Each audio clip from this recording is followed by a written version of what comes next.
نحمده ونصلي على رسوله الكريم اما بعد فاعوذ بالله من الشيطان الرجيم بسم الله الرحمن الرحيم ايها الذين آمنوا انفقوا مما رزقناكم من قبل ان يأتي يوم لا بيع فيه ولا خلة ولا شفاعة والكافرون هم الظالمون اللہ لا الہ الا هو الحی القیوم لا تأخذه سنة ولا نوم له ما في السماوات وما في الأرض من ذا الذي يشفع عنده إلا بإذنه يعلم ما بين أيديهم وما خلفهم ولا يحيطون بشيء من علمه إلا بما شاء وسع كرسيه السماوات والأرض ولا يؤوده حفظهما وهو العلي العظيم صدق الله العظيم رب اشرح لي صدري ويسر لي امري واحلل عقدة من لساني يفقهوا قولي۔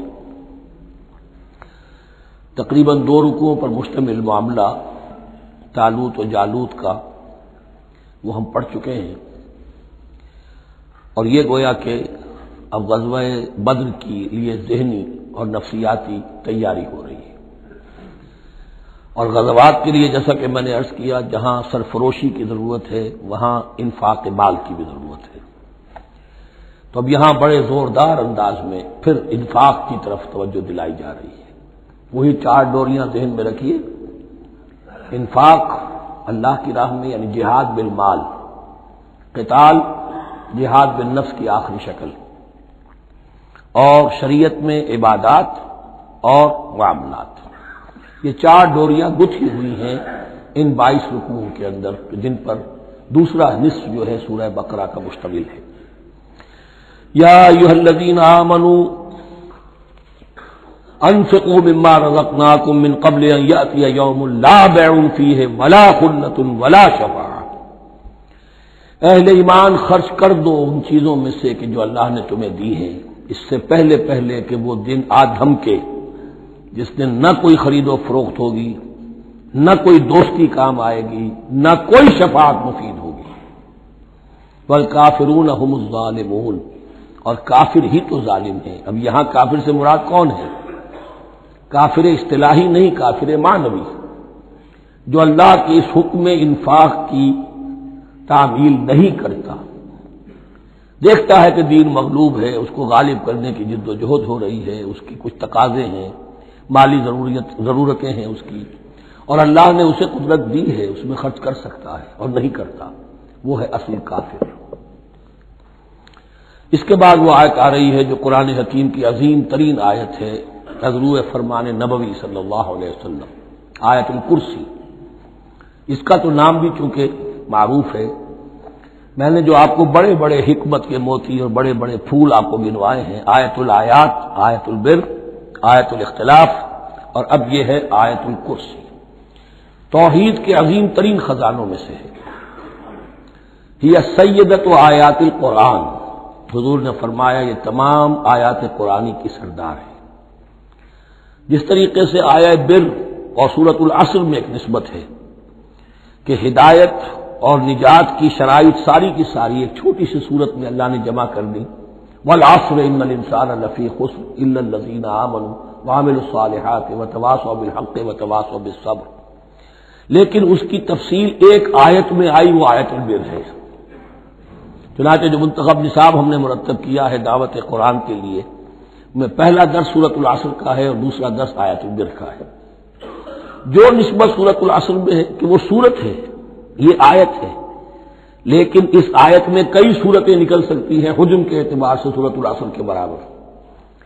یہی نسبت ہے سورہ اخلاص میں، 4 آیتیں، توحید کا عظیم ترین خزانہ، اور یہ آیت الکرسی، یہ آیت ہے سورہ اخلاص، اس میں 4 بن جائیں گی حجم کے اعتبار سے، لیکن اسے حضور نے ثلث قرآن قرار دیا ہے، توحید کے موضوع پر جامع ترین سورۃ الاخلاص، لیکن توحید اور خاص طور پر توحید کی صفات کے موضوع پر عظیم ترین آیت یہ آیت الکرسی۔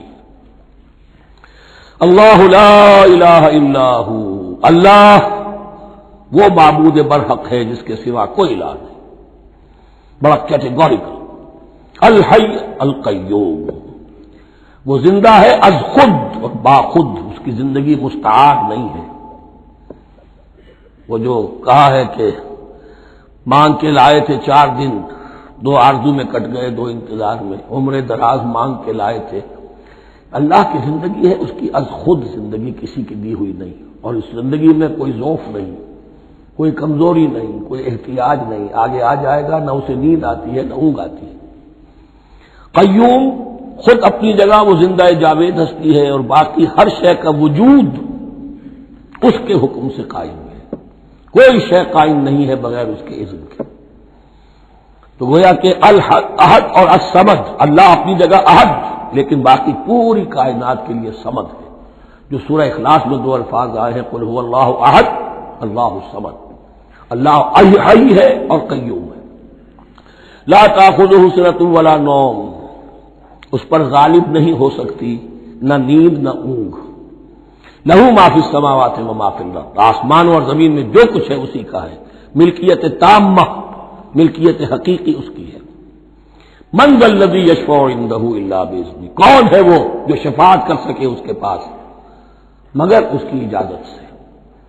اب یہ مقام آیا ہے سورہ بقرہ میں پہلی مرتبہ، 3 مرتبہ کیٹیگوریکل ڈینائل کے بعد، کوئی شفاعت نہیں، کوئی شفاعت نہیں، کوئی شفاعت نہیں۔ یہاں بھی جو انداز ہے بہت ہی جلالی انداز ہے، منظر نبی، کس کی یہ حیثیت ہے، کس کا یہ مقام ہے، کس کو یہ زور حاصل ہے کہ وہ اپنے اختیار کے بل پر، جو اپنی حیثیت کی بنیاد پر شفاعت کر سکے؟ ہاں، جس کے لیے اللہ اجازت دے دے۔ استثناء کے ساتھ شفاعت کا یہاں پر پہلی مرتبہ آیا، ورنہ سورہ بقرہ کے 6 رکوع کی دوسری آیت، واتقوا یوما لا تجزی نفس عن نفس شیئا ولا یقبل منها شفاعۃ ولا یؤخذ منها عدل ولا هم ينصرون۔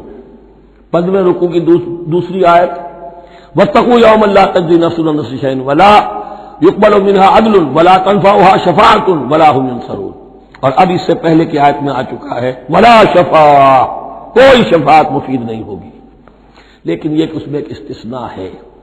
اب یہ ذرا باریک مسئلہ ہے کہ شفاعت حقہ کیا ہے، شفاعت باطلہ کیا ہے، تو دورہ ترجمہ قرآن میں اتنی تفاصیل کے ساتھ بحث نہیں کی جا سکتی، وہ ایک علیحدہ موضوع ہے، حال ہی میں نے اس پر اپنے درس ریکارڈ کرا دیے ہیں۔ یعلم ما بین ایدیہم وما خلفہم، وہ جانتا ہے جو کچھ ان کے سامنے اور جو اس کو پیچھے ہے۔ عام طور پر دنیا میں ہم سفارش کرتے ہیں تو کہتے ہیں کہ بھئی میں جانتا ہوں اس شخص کو بہتر، اصل میں جیسا کچھ یہ نظر آتا ہے ویسا نہیں ہے، یا جیسا کچھ فیکٹس آن دی فائل آ گئے ہیں وہ بڑے ہی ڈیسیونگ ہے، اصل حقائق کچھ اور ہیں اس کیس کے، وہ میں آپ کو بتاتا ہوں۔ یہ بات اللہ کے سامنے کون کہہ سکتا ہے، جبکہ اللہ تو جانتا ہے جو کچھ ان کے سامنے اور جو کچھ ان کے پیچھے ہے، اور ان کا حال یہ ولا یحیطون بشیء من علمہ الا بما شاء، اور وہ احاطہ کر ہی نہیں سکتے اللہ کے علم سے کسی شے کا سوائے اس کے جو اللہ چاہے۔ باقی ہر ایک کے پاس علم جو ہے اللہ کا عطائی علم ہے، دیا ہوا علم ہے، محدود علم ہے، بڑے سے بڑا رسول ہو، بڑے سے بڑا ولی ہو، بڑے سے بڑا فرشتہ ہو۔ لا علم لنا الا ما علمتنا، ہم پڑھائیں 4 رکوع میں، تو کون کہہ سکتا ہے؟ من ذا الذی یشفع عندہ الا باذنہ یعلم ما بین ایدیہم وما خلفہم ولا یحیطون بشیء من علمہ الا بما شاء وسع کرسیہ السماوات والارض، اس کی کرسی تمام آسمانوں اور زمین کو محیط ہے۔ اب کرسی کے 2 مفہوم یہاں ہو سکتے ہیں، ایک تو یہ کہ اس سے جو معنی مراد ہے یعنی اس کا اقتدار،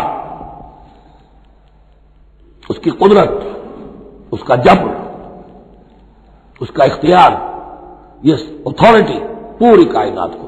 ایک یہ بھی ہو سکتا ہے کہ اللہ تعالیٰ کے لیے ہم نہیں جان سکتے، یہ آیات متشابہات میں سے ہے کہ کوئی شے بھی ہو واقعتاً جس کو ہم اسے کرسی کہہ سکیں، عرش، کرسی، ان سب کے بارے میں یہ دونوں باتیں ذہن میں رکھیے۔ یہ بھی ہو سکتا ہے کہ ان کی کوئی مجسم حقیقت ہو جو ہمارے ذہن سے، ہمارے تخیل سے ماورا ہے، اور یہ بھی ہو سکتا ہے اس سے استعارہ مراد ہو۔ اس کا اقتدار و اختیار آسمانوں اور زمین پر چھایا ہوا ہے۔ ولا یؤودہ حفظہما، اور اسے تکان طاری نہیں ہوتی، اس پر گراں نہیں گزرتا ان دونوں کا تھامنا، ان دونوں کی حفاظت، آسمانوں کی اور زمین کی۔ وہو العلی العظیم، اور وہ العلی ہے، بلند و بالا، اور عظیم ہے، بڑی عظمت والا۔ یہ آیت الکرسی سیدۃ آیات القرآن، تمام آیات قرآنی کی سردار، اور توحید الہی کا ایک بہت بڑا خزانہ۔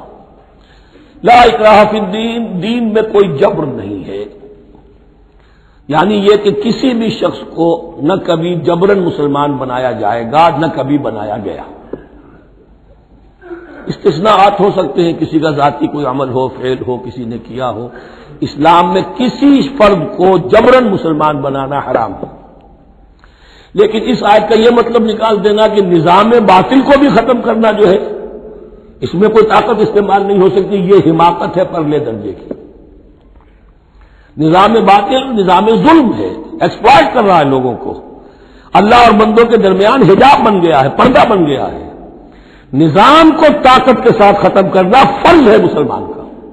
طاقت نہیں ہے تو ٹھیک ہے، طاقت حاصل کرنے کی کوشش کرتا رہے، لیکن جو مسلمان نظام باطل کو ختم کرنے کی آرزو اور ارادے سے خالی ہے، اس کے دل میں یہ ارادہ نہیں ہے، اس کے دل میں ایمان نہیں ہے۔ طاقت اور جبر نظام کو ختم کرنے پر صرف کیا جائے گا، کسی فرد کو مجبوراً مسلمان نہیں بنایا جائے گا۔ یہ ہے اصل میں اس آیت کا مفہوم۔ لا اکراہ فی الدین قد تبین الرشد من الغی، رشد ہدایت واضح ہو چکی ہے کجی سے، جتنی کجیاں ہیں، جتنے غلط راستے ہیں، جتنی شیطانی پگڈنڈیاں ہیں، ان سے جو صراط المستقیم ہے اس کو بالکل مبرہن کر دیا گیا ہے۔ فمن یکفر بالطاغوت، تو جو کوئی بھی طاغوت کا انکار کرے گا، دیکھیے اللہ پر ایمان لانے سے پہلے طاغوت کا انکار ضروری ہے۔ جیسے لا الہ الا اللہ، تو طاغوت، اور طاغوت کون ہے؟ طغا سے سرکش، جس نے اپنی حاکمیت کا اعلان کیا وہ طاغوت، جس نے غیر اللہ کی حاکمیت کو تسلیم کیا وہ طاغوت، اس کے تحت بننے والے سارے انسٹیٹیوشنز طاغوت، جو بھی ادارے ہوں، چاہے کتنے ہی خوشنما ادارے ہوں۔ ہے عدلیہ، لیکن وہ عدلیہ اللہ کے قانون کے مطابق فیصلے نہیں کر رہی، کچھ اور لوگوں کے بنائے ہوئے قانون کے مطابق فیصلے کر رہی، وہ طاغوت ہے۔ جو بھی اللہ کے حدود بندگی سے تجاوز کرتا ہے وہ طاغوت ہے۔ طغیانی کسے کہتے ہیں؟ پانی دریا کی حدوں میں بہہ رہا ہے، لیکن جب وہ اپنی حدوں سے نکلا طغیانی پہ ہے۔ دریا کو اپنی موج کی طغیانیوں سے کام، کشتی کسی کی پار ہو یا درمیان رہے، اسے اس کی کیا فکر ہے؟ تو طغا اور بغا یہ دونوں بڑے قریب کے الفاظ ہیں، بغاوت اور طغیانی۔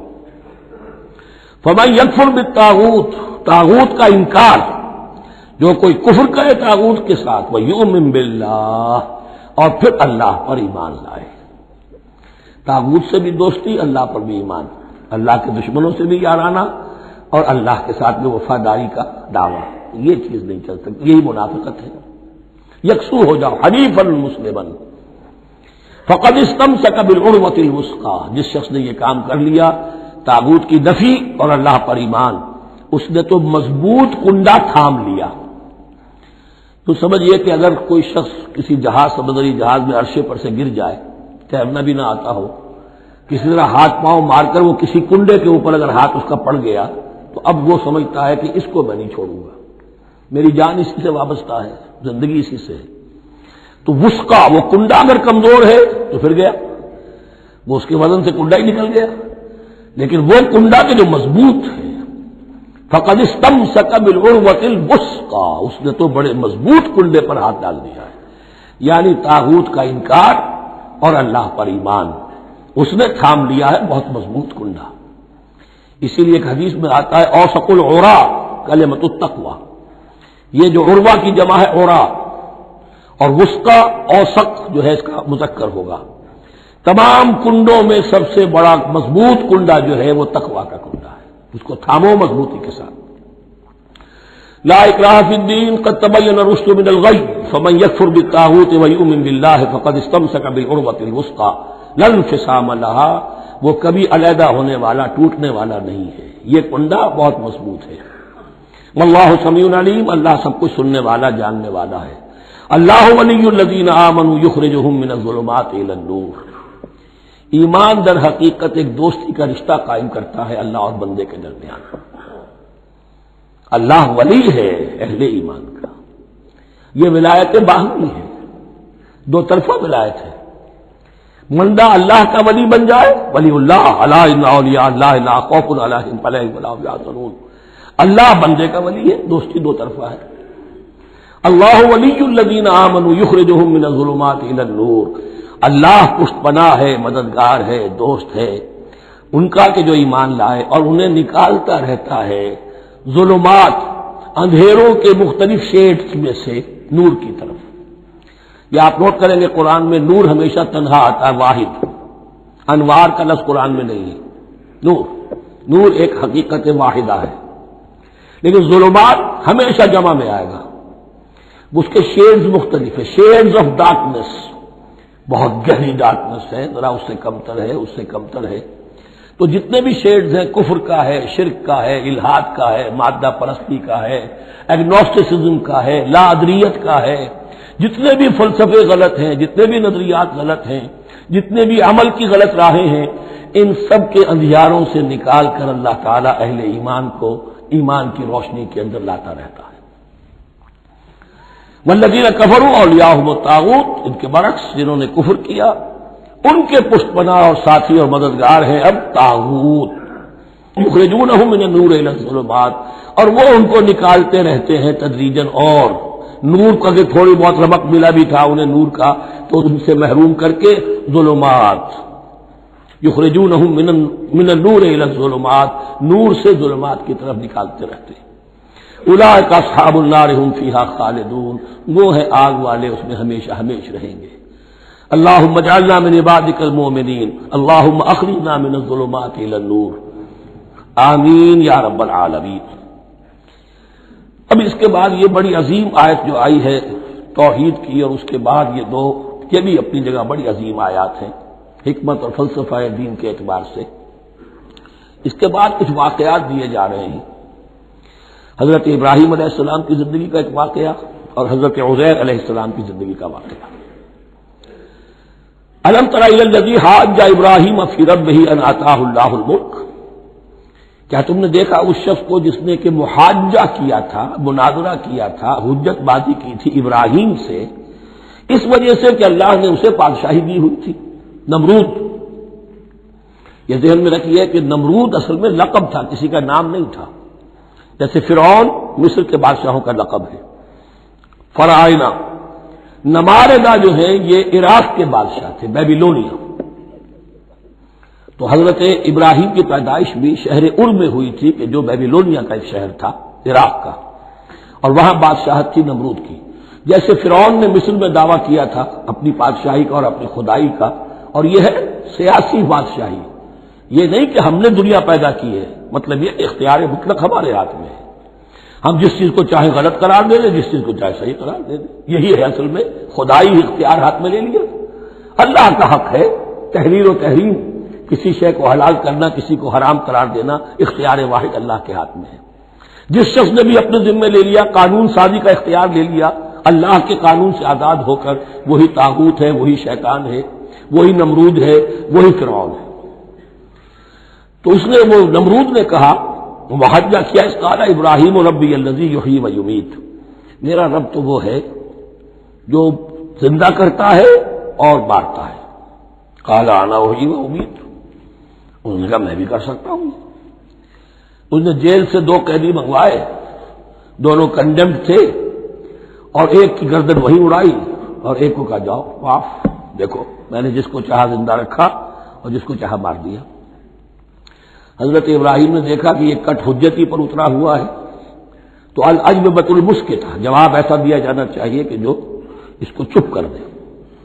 قال ابراہیم فإن اللہ یاتی بالشمس من المشرق فأت بها من المغرب، حضرت ابراہیم نے فرمایا اللہ تو سورج کو نکالتا ہے مشرق سے، اگر تو خدائی کا مدعی ہے تو نکال کے دکھا اسے مغرب سے۔ فبہت الذی کفر، تو مبہوت ہو کر رہ گیا وہ کافر، اب اس کے پاس کوئی جواب نہیں تھا۔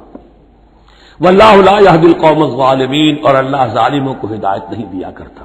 ہدایت تو نہیں ہوئی، چپ ہو گیا، لیکن چپ کیا ہوا، اس کے بعد تو فیصلہ ہوا کہ انہیں آگ میں جھونک دیا جائے۔ او کالذی مر علی قریۃ وہی خاویۃ علی عروشہا، یا پھر اس شخص کے واقعے کو ذرا یاد کرو، کیا تم نے نہیں دیکھا کہ جس کا گزر ہوا ایک بستی پر، اور وہ اوندھی پڑی ہوئی تھی اپنی چھتوں پر۔ اگرچہ مختلف تفاسیر میں مختلف آپ کو شاید اس کی تعبیرات ملے یہ اصل میں ہوا ہے کہ جب نمرود، جس کا نام تھا بخت نصر، نیبوکیڈنیزر، اس نے 586 قبل مسیح میں، حضرت مسیح سے 586 قبل، اس نے حملہ کیا فلسطین پر.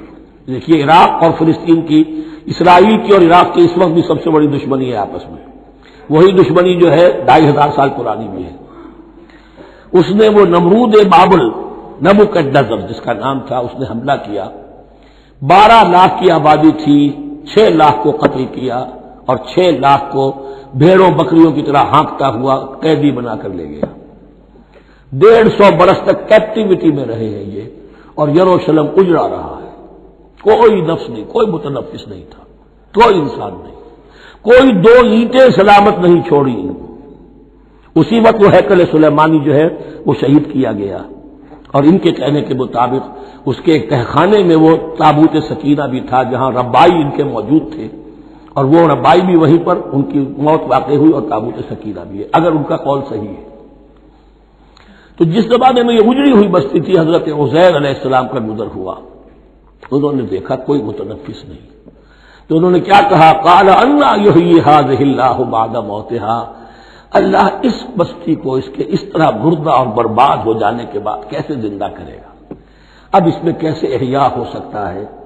دوبارہ کیسے اس میں لوگ آ کر آباد ہو سکتے ہیں؟ اتنی بڑی بربادی، اتنی تباہی، کوئی متنفس نہیں، کوئی 2 اینٹیں سلامت نہیں. فَأَمَاتَهُ اللَّهُ مِئَةَ عَامٍ ثُمَّ بَعَثَهُ، تو اللہ نے اس پر موت وارد کر دی 100 برس کے لیے، اور پھر انہیں اٹھایا. قَالَ كَمْ لَبِثْتَ، سوال کیا کتنے عرصے رہے ہو یہاں؟ حضرت عزیر جو ہیں، کیونکہ جو رینائسنس ہوا ہے تاریخ بنی اسرائیل میں، اس کے نقیب، اس کے اصل جو بنیاد ہے وہ یہ ہے. انہوں نے پھر اصلاح کی، جو زوال ان میں آیا تھا اخلاقی اور دینی، پھر یہ اٹھے کمر کس کر جب اللہ تعالیٰ نے یہ مشاہدات کرا دیے، اور پھر جا کر وہاں تبلیغ کی اور دعوت کی دی، اور وہی ان یہودیوں کے اندر جو کیپٹیوٹی میں تھے انہیں پھر اصل دین کی تعلیم دی، روح دین کو زندہ کیا. تو گویا کہ وہاں سے پھر ان کا احیاء ہوا ہے.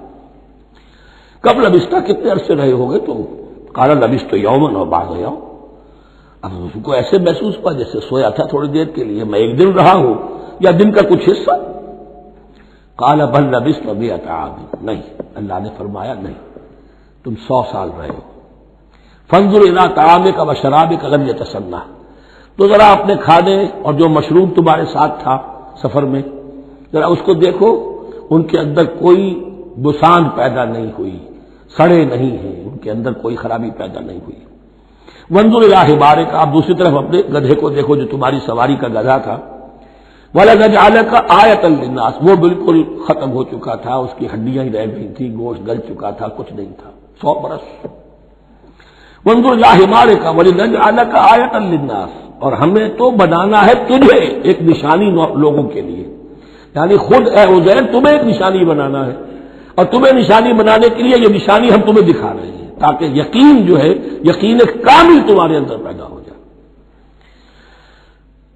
وانظر الی حمارک ولنجعلک آیۃ للناس وانظر الی العظام، اب دیکھو ان ہڈیوں کو، کیف ننشزھا، کیسے ہم انہیں اٹھاتے ہیں، ابھارتے ہیں. وہ ہڈیاں خود ابری اور جڑ کر کھڑی ہو گئی. ثم نکسوھا لحما، پھر دیکھو تمہاری نگاہوں کے سامنے اس کو گوشت پہناتے ہیں. فلما تبین لہ، جب یہ سب اس کے سامنے واضح ہو گئی بات، مشاہدہ بھی کر لیا، قال اعلم ان اللہ علی کل شیء قدیر، ان کا میں نے پوری طرح جان لیا، مجھے پورا یقین قابل حاصل ہو گیا کہ اللہ ہر شے پر قادر ہے. یعنی وہ اس اجڑی ہوئی بستی کو بھی دوبارہ آباد کر سکتا ہے. جو میں نے سمجھا تھا کہ اب یہ کیسے آباد ہوگی، یہ بات نہیں ہے، یہ آبادی اللہ تعالیٰ کے اختیار میں. چنانچہ اس کے بعد ہوا، اس لیے کہ اس کے بعد واقعہ تو یہ ہوا کہ جو ایران کا بادشاہ تھا کیخورس یا سائرس ذو، جن کو کہ قرآن مجید القرنین کہتا ہے، جن کا تذکرہ سورہ کہف میں آئے گا.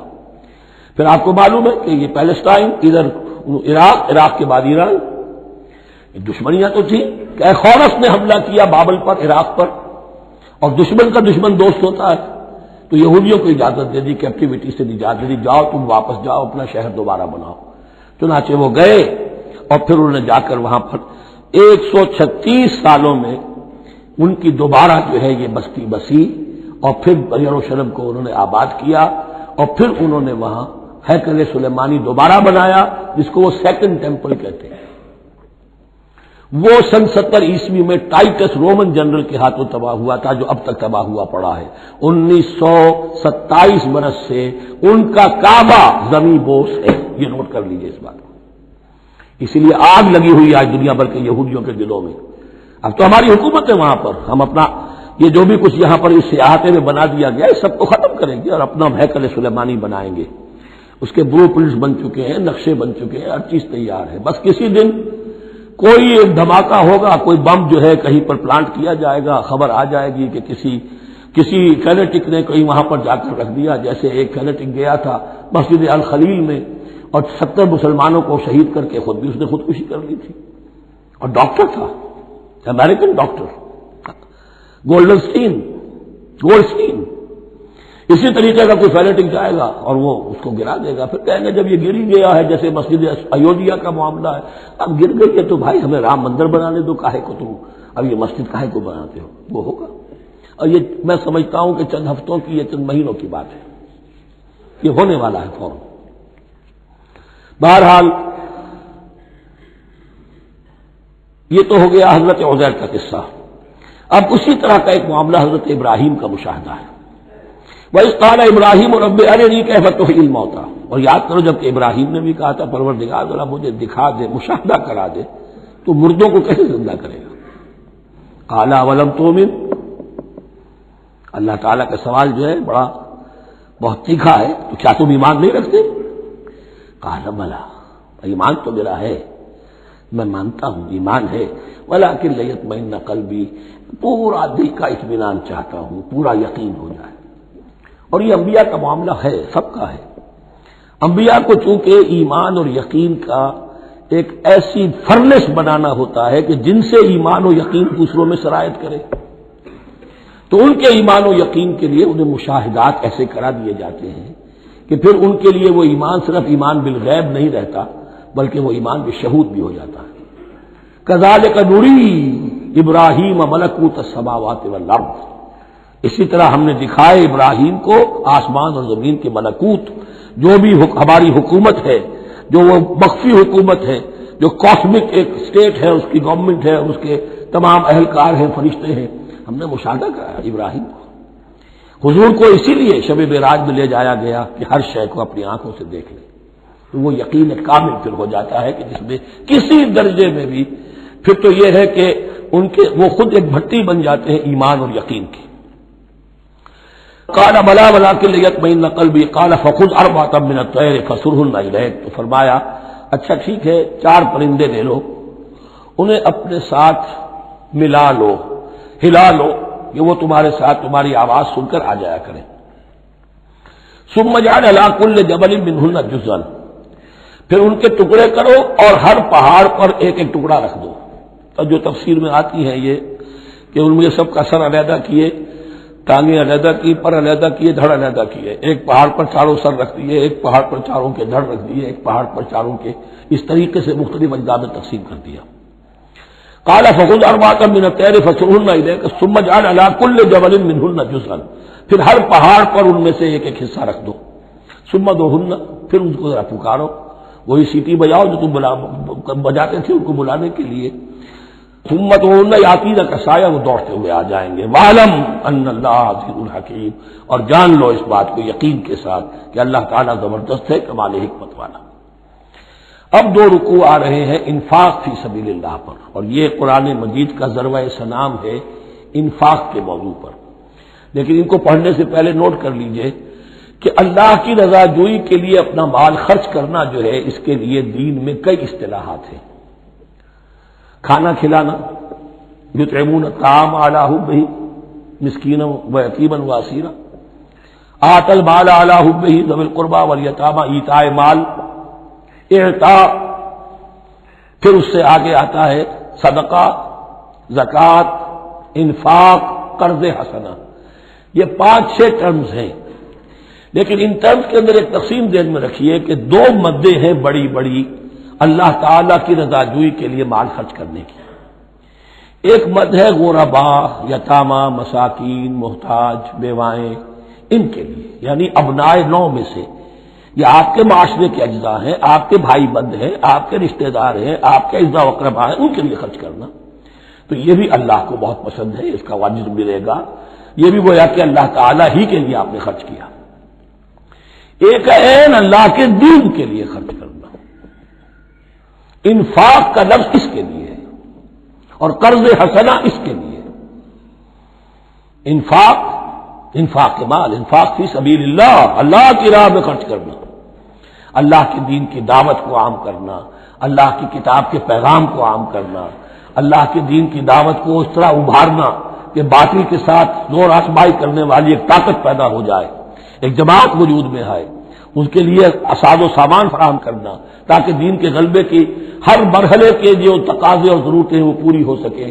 تو جو اس کام میں صرف ہوگا وہ ہے انفاق فی سبیل اللہ یا اللہ کے ذمے قرض حسنہ۔ تو یہاں اصل میں اس کی بات ہو رہی ہے انفاق کی۔ مثل الذین ينفقون اموالهم فی سبیل اللہ ہے، مثال ان کی جو اپنے مال خرچ کرتے ہیں اللہ کی راہ میں۔ عام طور پر یہ فی سبیل اللہ جو ہے وہ سبیل پانی کی بنا دی، وہ بھی سبیل ہے، ٹھیک ہے، وہ بھی سبیل تو ہے، نیکی کا وہ بھی راستہ ہے، سبیل اللہ ہے، لیکن یہ کہ فی سبیل اللہ خرچ جو ہے اس کا بالکل مفہوم اور ہے، وہ صدقہ ہے، خیرات ہے۔ زکوٰۃ بھی اصلاً جو ہے وہ غریبوں کا حق ہے، لیکن اس میں بھی ایک مرد سبیل اللہ کی رکھی ہوئی ہے۔ اگر تو آپ کے قریب اعزاء و اقارب ہیں، غربا ہے، تو ان کا حق فائق ہے، پہلے ان کو دیجیے، ورنہ پھر یہ ہے کہ اس میں سے جو بھی ہے وہ دین کے کام کے لیے۔ جب دین یتیمی کی حالت کو آ گیا ہو تو سب سے بڑا یتیم تو دین ہے، آج کے وقت سب سے بڑا یتیم دین ہے۔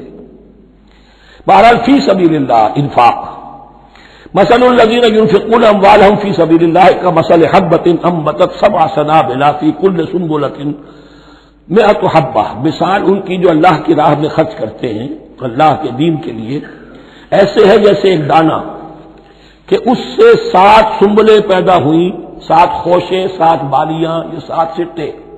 باجرے کا سٹا ہوگا کتنے دانے ہوتے ہیں اس میں؟ مکئی کا سٹا ہے اس میں کتنے دانے ہیں؟ فی کل سنبلۃ مئۃ حبہ، اس میں 100 دانے موجود ہیں ہر ایک میں، تو ایک دانے سے 700 دانے وجود میں آ گئے۔ اسی طریقے سے اللہ تعالیٰ جو بھی اس کے دین کے لیے مال خرچ کرے گا اس کے مال میں اضافہ کرے گا، اللہ تعالیٰ ان کو جزا دے گا اور اس کو بڑھاتا رہے گا اپنے ہاں۔ واللہ یضاعف لمن یشاء، اور یہ تو تمہیں تمثیلاً بتایا ہے، اللہ اس سے بھی دگنا کرے گا جس کو چاہے گا، صرف 700 گنا نہیں، اور جتنا چاہے گا بڑھائے گا۔ واللہ واسع علیم، اللہ کے خزانوں میں کوئی کمی نہیں ہے، بڑی وسعت والا ہے اللہ، بہت سمائی والا ہے اور وہ سب کچھ جاننے والا ہے۔ الذین ينفقون اموالهم فی سبیل اللہ، پھر جو لوگ کہ اپنا مال خرچ کرتے ہیں اللہ کی راہ میں، ثم لا يتبعون ما انفقوا منا ولا اذى، پھر جو کچھ وہ خرچ کرتے ہیں اس کے بعد نہ تو تکلیف پہنچاتے ہیں نہ احسان جتاتے ہیں۔ دیکھیے جی میں نے اس وقت اتنا چندہ دیا تھا، معلوم ہوا کہ میرا حق جو ہے وہ زیادہ ہے، پھر میری بات مانی جانی چاہیے۔ ہم چندے زیادہ دیتے ہیں تو رات میں بات بھی تو ہماری چلنی چاہیے۔ یا اگر کسی جو کارکن کو دیا ہے جو اللہ کے دین کے لیے کام کر رہا ہے، یہ بھی ان 2 رکوعوں کے آخر میں بات واضح ہو جائے گی۔ کوئی شخص ہے اللہ کے دین کے کام میں لگا ہوا، آپ اس کو ساتھ تعاون کر رہے ہیں تاکہ وہ اپنی معاش کے اوپر اپنا وقت نہ لگائے، اپنا پورا وقت جو ہے وہ دین کی خدمت میں لگائے، لیکن اب اگر کہیں آپ نے اس کو جتا بھی دیا، اس پر احسان بھی رکھ دیا، کوئی تکلیف دہ کلمہ کہہ دیا، تو جو آپ کا اجر و ثواب تھا وہ 0 ہو جائے گا۔ الذین ينفقون اموالهم فی سبیل اللہ ثم لا یتبعون ما انفقوا منا ولا اذى، جو انفاق کرتے ہیں اس کے بعد اس کے پیچھے نہ تو جتلاتے ہیں نہ کوئی اور تکلیف پہنچاتے ہیں، لہم اجرہم عند ربہم ولا خوف علیہم ولا هم یحزنون، ان کا اجر ان کے رب کے پاس محفوظ ہے اور ان کے لیے مغفرت ہے، ولا خوف علیہم ولا هم یحزنون، ان کے اوپر نہ کوئی خوف ہوگا اور نہ کوئی حزن سے دوچار ہوں گے۔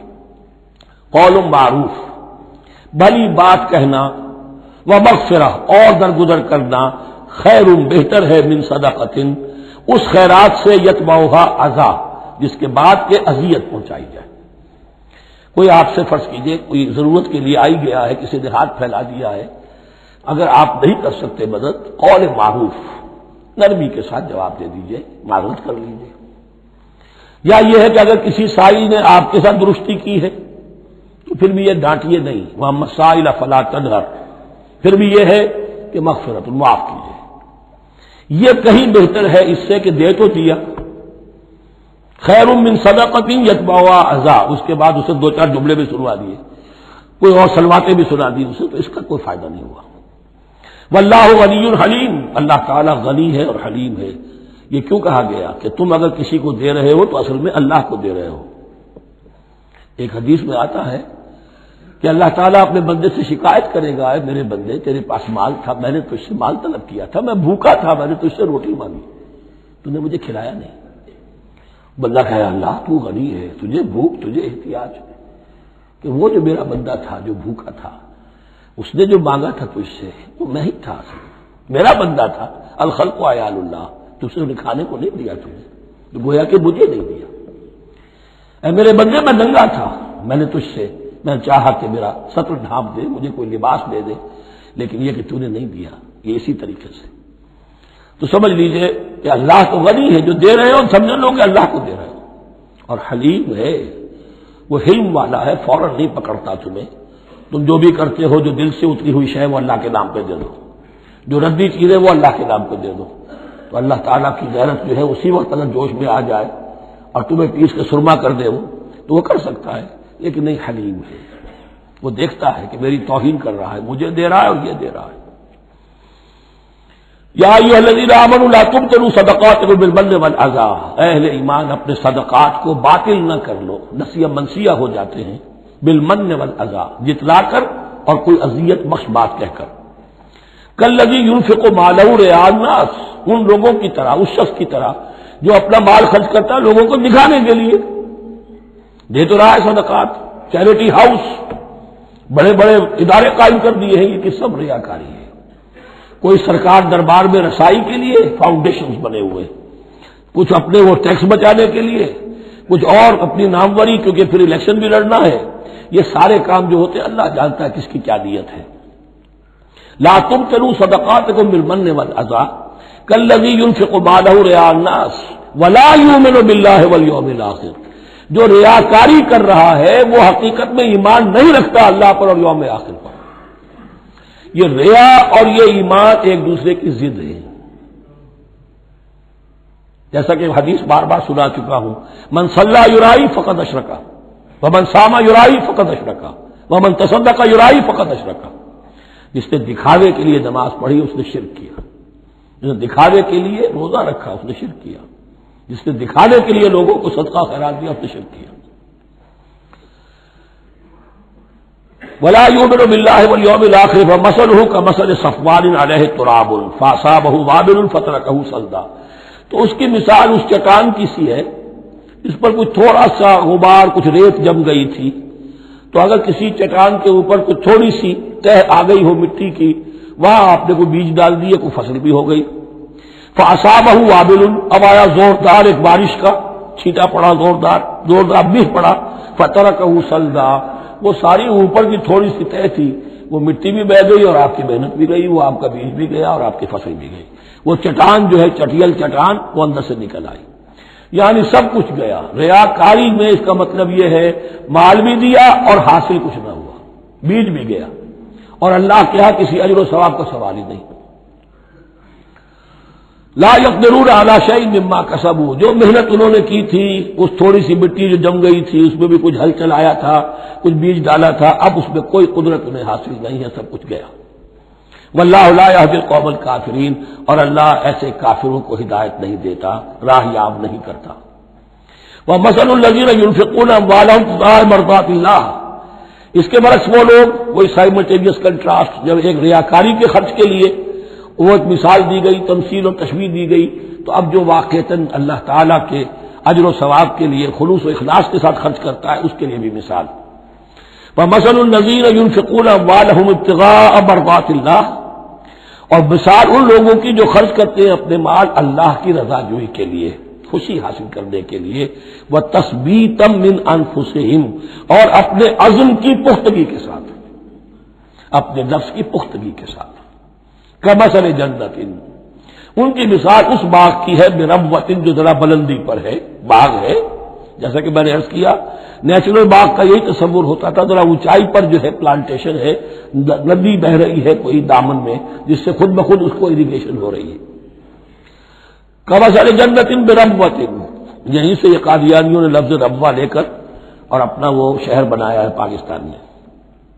اصابہ وابل، اب اگر اس باغ کے اوپر زوردار بھی آ جائے، خوب بارش برسے، فآتت اکلھا ضعفین، تو اس کا پھل جو ہے دگنا ہو جائے گا. فإن لم يصبها وابل فطل، اور اگر زوردار بھی نہ آئے، بارش نہ برسے، تو تھوڑا بہت چھینٹا بھی پڑے گا تب بھی اس کا تمہارا پھل جو ہے وہ برقرار رہے گا. واللہ بما تعملون بصیر، اور جو کچھ تم کر رہے ہو اللہ تعالیٰ اس کو دیکھ رہا ہے. دروں بھی نہیں کرتے رہا کرو کہ تم یہ بال جو خرچ کر رہے ہو واقعتاً خلوص دل کے ساتھ، اخلاص نیت کے ساتھ اللہ ہی کے لیے کر رہے ہو، کہیں اس میں کوئی اور جذبہ، کہیں تمہارا غیر شعوری طور پر کوئی جذبہ شامل نہ ہو جائے. تو انٹراسپیکشن ہو، اپنے غریبانوں میں جھانکتے رہو. ایود احدکم ان تکون لہ جنۃ من نخیل واعناب تجری من تحتها الانہار، کیا تم میں سے کوئی شخص پسند کرے گا کہ اس کا ایک باغ ہو اور کھجور کا درخت ہو اس میں، اور انگور کی بیلیں بھی ہو، اور اس کے دامن میں ندیاں بہتی ہو، نیچرل اریگیشن بھی ہے، کھجور کے درخت بھی ہیں، اور بیلوں کی ٹٹیاں لگی ہوئی ہیں انگوروں کی، اور انگوروں کی بیلیں ہیں.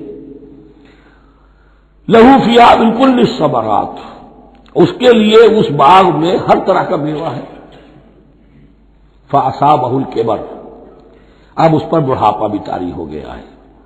وَلَهُ ذُرِّيَّةٌ ضُعَفَاءُ، اور اس کی اولاد ہے ابھی چھوٹی عمر کی، کم سن ہے، کمزور ہے. فَأَصَابَ إِعْصَارٌ، کہ اچانک اس باغ کے اوپر ایک ایسا بگولا، ایک ایسی آندھی آئی جس میں آگ ہے. فیہ نارٌ، کوئی ایسا آگ بھری آندھی آئی. فَأَصَابَهَا إِعْصَارٌ فِيهِ نَارٌ فَاحْتَرَقَتْ، پورا کا پورا باغ جل کر جلس کر رہ گیا. کذالک یبین اللہ لکم الآیات لعلکم تتفکرون، اس طرح اللہ تعالیٰ تمہارے لیے اپنی آیات کو واضح کرتا ہے تاکہ تم تفکر کرو. یعنی ایک انسان نے ساری عمر سمجھا ہے کہ بڑی میرے نیکی کمائی ہے، میں نے یہ کیا ہے، میں نے فاؤنڈیشن بنایا، میں نے مدرسہ قائم کر دیا، میں نے یتیم خانہ بنا دیا، لیکن یہ کہ اچانک کسی وقت آنکھ کھلے گی. جب آنکھ کھلی گل کی تو موسم تھا خزاں کا، معلوم ہوگا یہ تو کچھ بھی نہیں تھا، یہ تو گویا کہ ایک بگولا آیا سب کو جلا گیا، اس لیے کہ اس میں اخلاص تھا ہی نہیں، اس میں نیت جو ہے اس میں کھوٹ تھا، اس میں ریاکاری تھی، اس میں لوگوں کو دکھانا مقصود تھا. پھر حال وہی ہوگا جس طرح کہ وہ بوڑھا اب کفے افسوس مل رہا، اب کیا کرے، بوڑھا ہو چکا ہے، دوبارہ تو باغ لگا نہیں سکتا.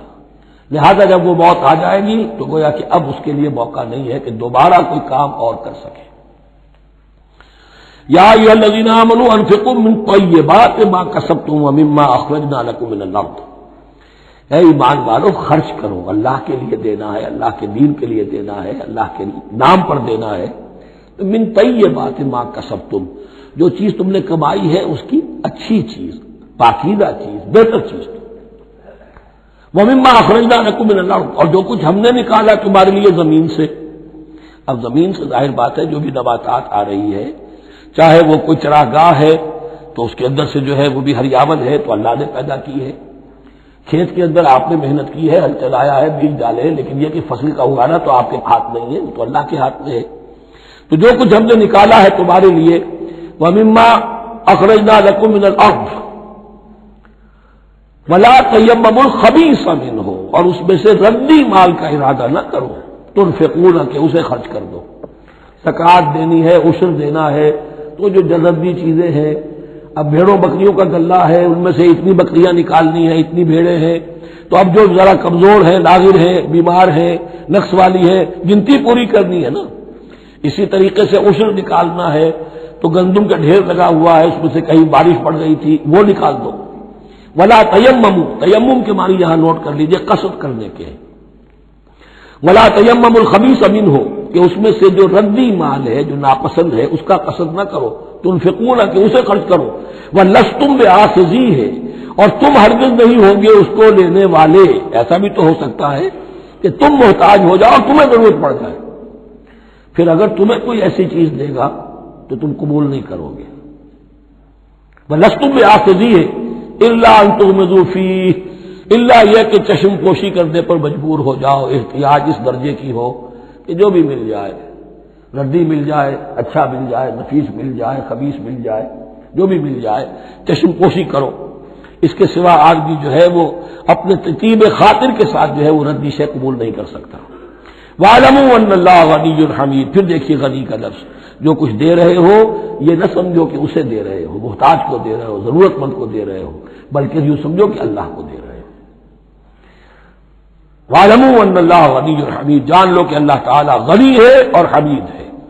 حمید یعنی اپنی ذات میں خود محمود۔ ایک کسی شے کی اچھائی یا حسن یا کمال ایسا ہوتا ہے جسے ظاہر کیا جائے، دیکھو بھائی اس میں یہ خوبصورتی ہے، اور ایک وہ خوبصورتی ہوتی ہے جو از خود ظاہر ہے۔ حاجت مشاطہ نیست صورت دلار آمرا، تو اللہ تعالیٰ اتنا ستودہ صفات ہے، اتنا محمود ہے اپنی ذات میں کہ وہ خود بخود محمود ہے، اسے کسی حمد کی حاجت نہیں ہے، از خود محمود ہے۔ الشیطان یعدکم الفقر ویامرکم بالفحشاء، دیکھو شیطان تمہیں ڈراتا ہے اور تمہیں اندیشہ دلاتا ہے فقر کا، مت خرچ کرو، رکھو، کیا پتا کیا کل کون سا وقت تم پر آ جائے۔ وَيَأْمُرُكُمْ بِالْفَحْشَاءِ، اور تمہیں حکم دیتا ہے بے حیائی کے کاموں کا۔ وَاللَّهُ يَعِدُكُم مَّغْفِرَةً مِّنْهُ وَفَضْلًا، اور اللہ وعدہ کر رہا ہے تم سے اپنی طرف سے مغفرت کا اور فضل کا۔ اب دیکھ لو، رخ روشن کے آگے شمع رکھ کر وہ یہ کہتے ہیں ادھر جاتا ہے دیکھیں یا ادھر پروانہ جاتا ہے۔ اب شیطان کی طرف جانا چاہتے ہو، اس کی بات ماننا چاہتے ہو، خوف رکھتے ہو کہیں ایسا نہ ہو جائے کہ فقر آ جائے مجھ پر، مجھے اپنا مال سنبھال کر رکھنا چاہیے، سیل سیٹر رکھنا چاہیے، تو تم شیطان کی چال میں آ گئے، تم نے اس کی پیروی کی۔ اور اگر تم نے اپنا اللہ کی راہ میں خرچ کر دیا، اللہ پر اعتماد کرتے ہوئے، وہ میری ساری حاجتیں پوری کرے گا، آج کر رہا ہے کل کرے گا انشاءاللہ۔ تو یہ ہے واللہ یعدکم مغفرۃ منہ وفضلا واللہ واسع علیم، اللہ بہت وسعت والا ہے، اس کے خزانوں کی کوئی محدودیت کا تصور اپنے ذہن میں نہ رکھو، اور سب کچھ جاننے والا ہے۔ یؤتی الحکمۃ من یشاء، لیکن یہ باتیں حکمت کی ہیں، ایک ہے ظاہر ایک ہے باطن۔ باطن جو ہے وہ حکمت سے نظر آتا ہے، ظاہر تو سب کو نظر آ رہا ہے۔ کسی شے کی حقیقت کیا ہے؟ اہل نظر ذوق نظر خوب ہے، لیکن جو شے کی حقیقت کو نہ دیکھے وہ نظر کیا، وہ حقیقت جس پر عیاں ہو جاتی وہ ہے حکیم۔ اور حکمت اصل میں نام ہے انسان کے عقل اور شعور کی پختگی کا، جب محکم ہو گئی عقل، اس کا شعور پختہ ہو گیا، استحکام اسی سے بنا ہے حکمت۔ یؤتی الحکمت، اللہ تعالیٰ یہ فہم کی پختگی، عقل کی پختگی، شعور کی پختگی، حقائق رسی، حقائق تک پہنچ جانے کی صلاحیت دیتا ہے جس کو چاہتا ہے۔ وَمَن یُؤْتَ الْحِکْمَةَ فَقَدْ أُوتِیَ خَیْرًا کَثِیرًا، اور جسے حکمت دے دی گئی اسے تو خیر کثیر عطا ہو گیا، اس سے بڑا تو خیر کوئی اور ہے ہی نہیں۔ وَمَا يَذَّكَّرُ إِلَّا أُولُو الْأَلْبَابِ، اور نہیں نصیحت حاصل کر سکتے مگر وہی لوگ جو ہوش مند ہیں، جو اولو الالباب ہیں، عقل مند ہیں۔ لیکن جو دنیا پر ریچھ گئے ہیں، جن کے سارا دلی اطمینان اسی پر ہے کہ کافی ہے، بینک بیلنس بھی ہے، یہ بھی ہے، وہ بھی ہے، اتنے سٹاکس بھی ہیں، اتنا یہ بھی ہے، اتنا ہمارا جو ہے وہ جو بیلنس شیٹ آئی ہے اس کے ایسٹس یہ ہے، اگر اسی پر سارا بھروسہ اور اطمینان ہے تو ظاہر بات ہے وہ اولو الالباب نہیں ہے۔ وَمَا أَنفَقْتُم مِّن نَّفَقَةٍ أَوْ نَذَرْتُم مِّن نَّذْرٍ، اور جو بھی کچھ تم خرچ کرتے ہو، جو بھی نفقہ، جو بھی خیرات تم دیتے ہو، اور نظر تم من نظرین، اور یا جو بھی نظر تم دیتے ہو اللہ کے نام پر، منت مانگتے ہو، فإن اللہ یعلم، اللہ تعالیٰ اس سب کو جانتا ہے۔ وما للظالمین من انصار، اور یقیناً ظالموں کے لیے کوئی مددگار نہیں ہوں گے۔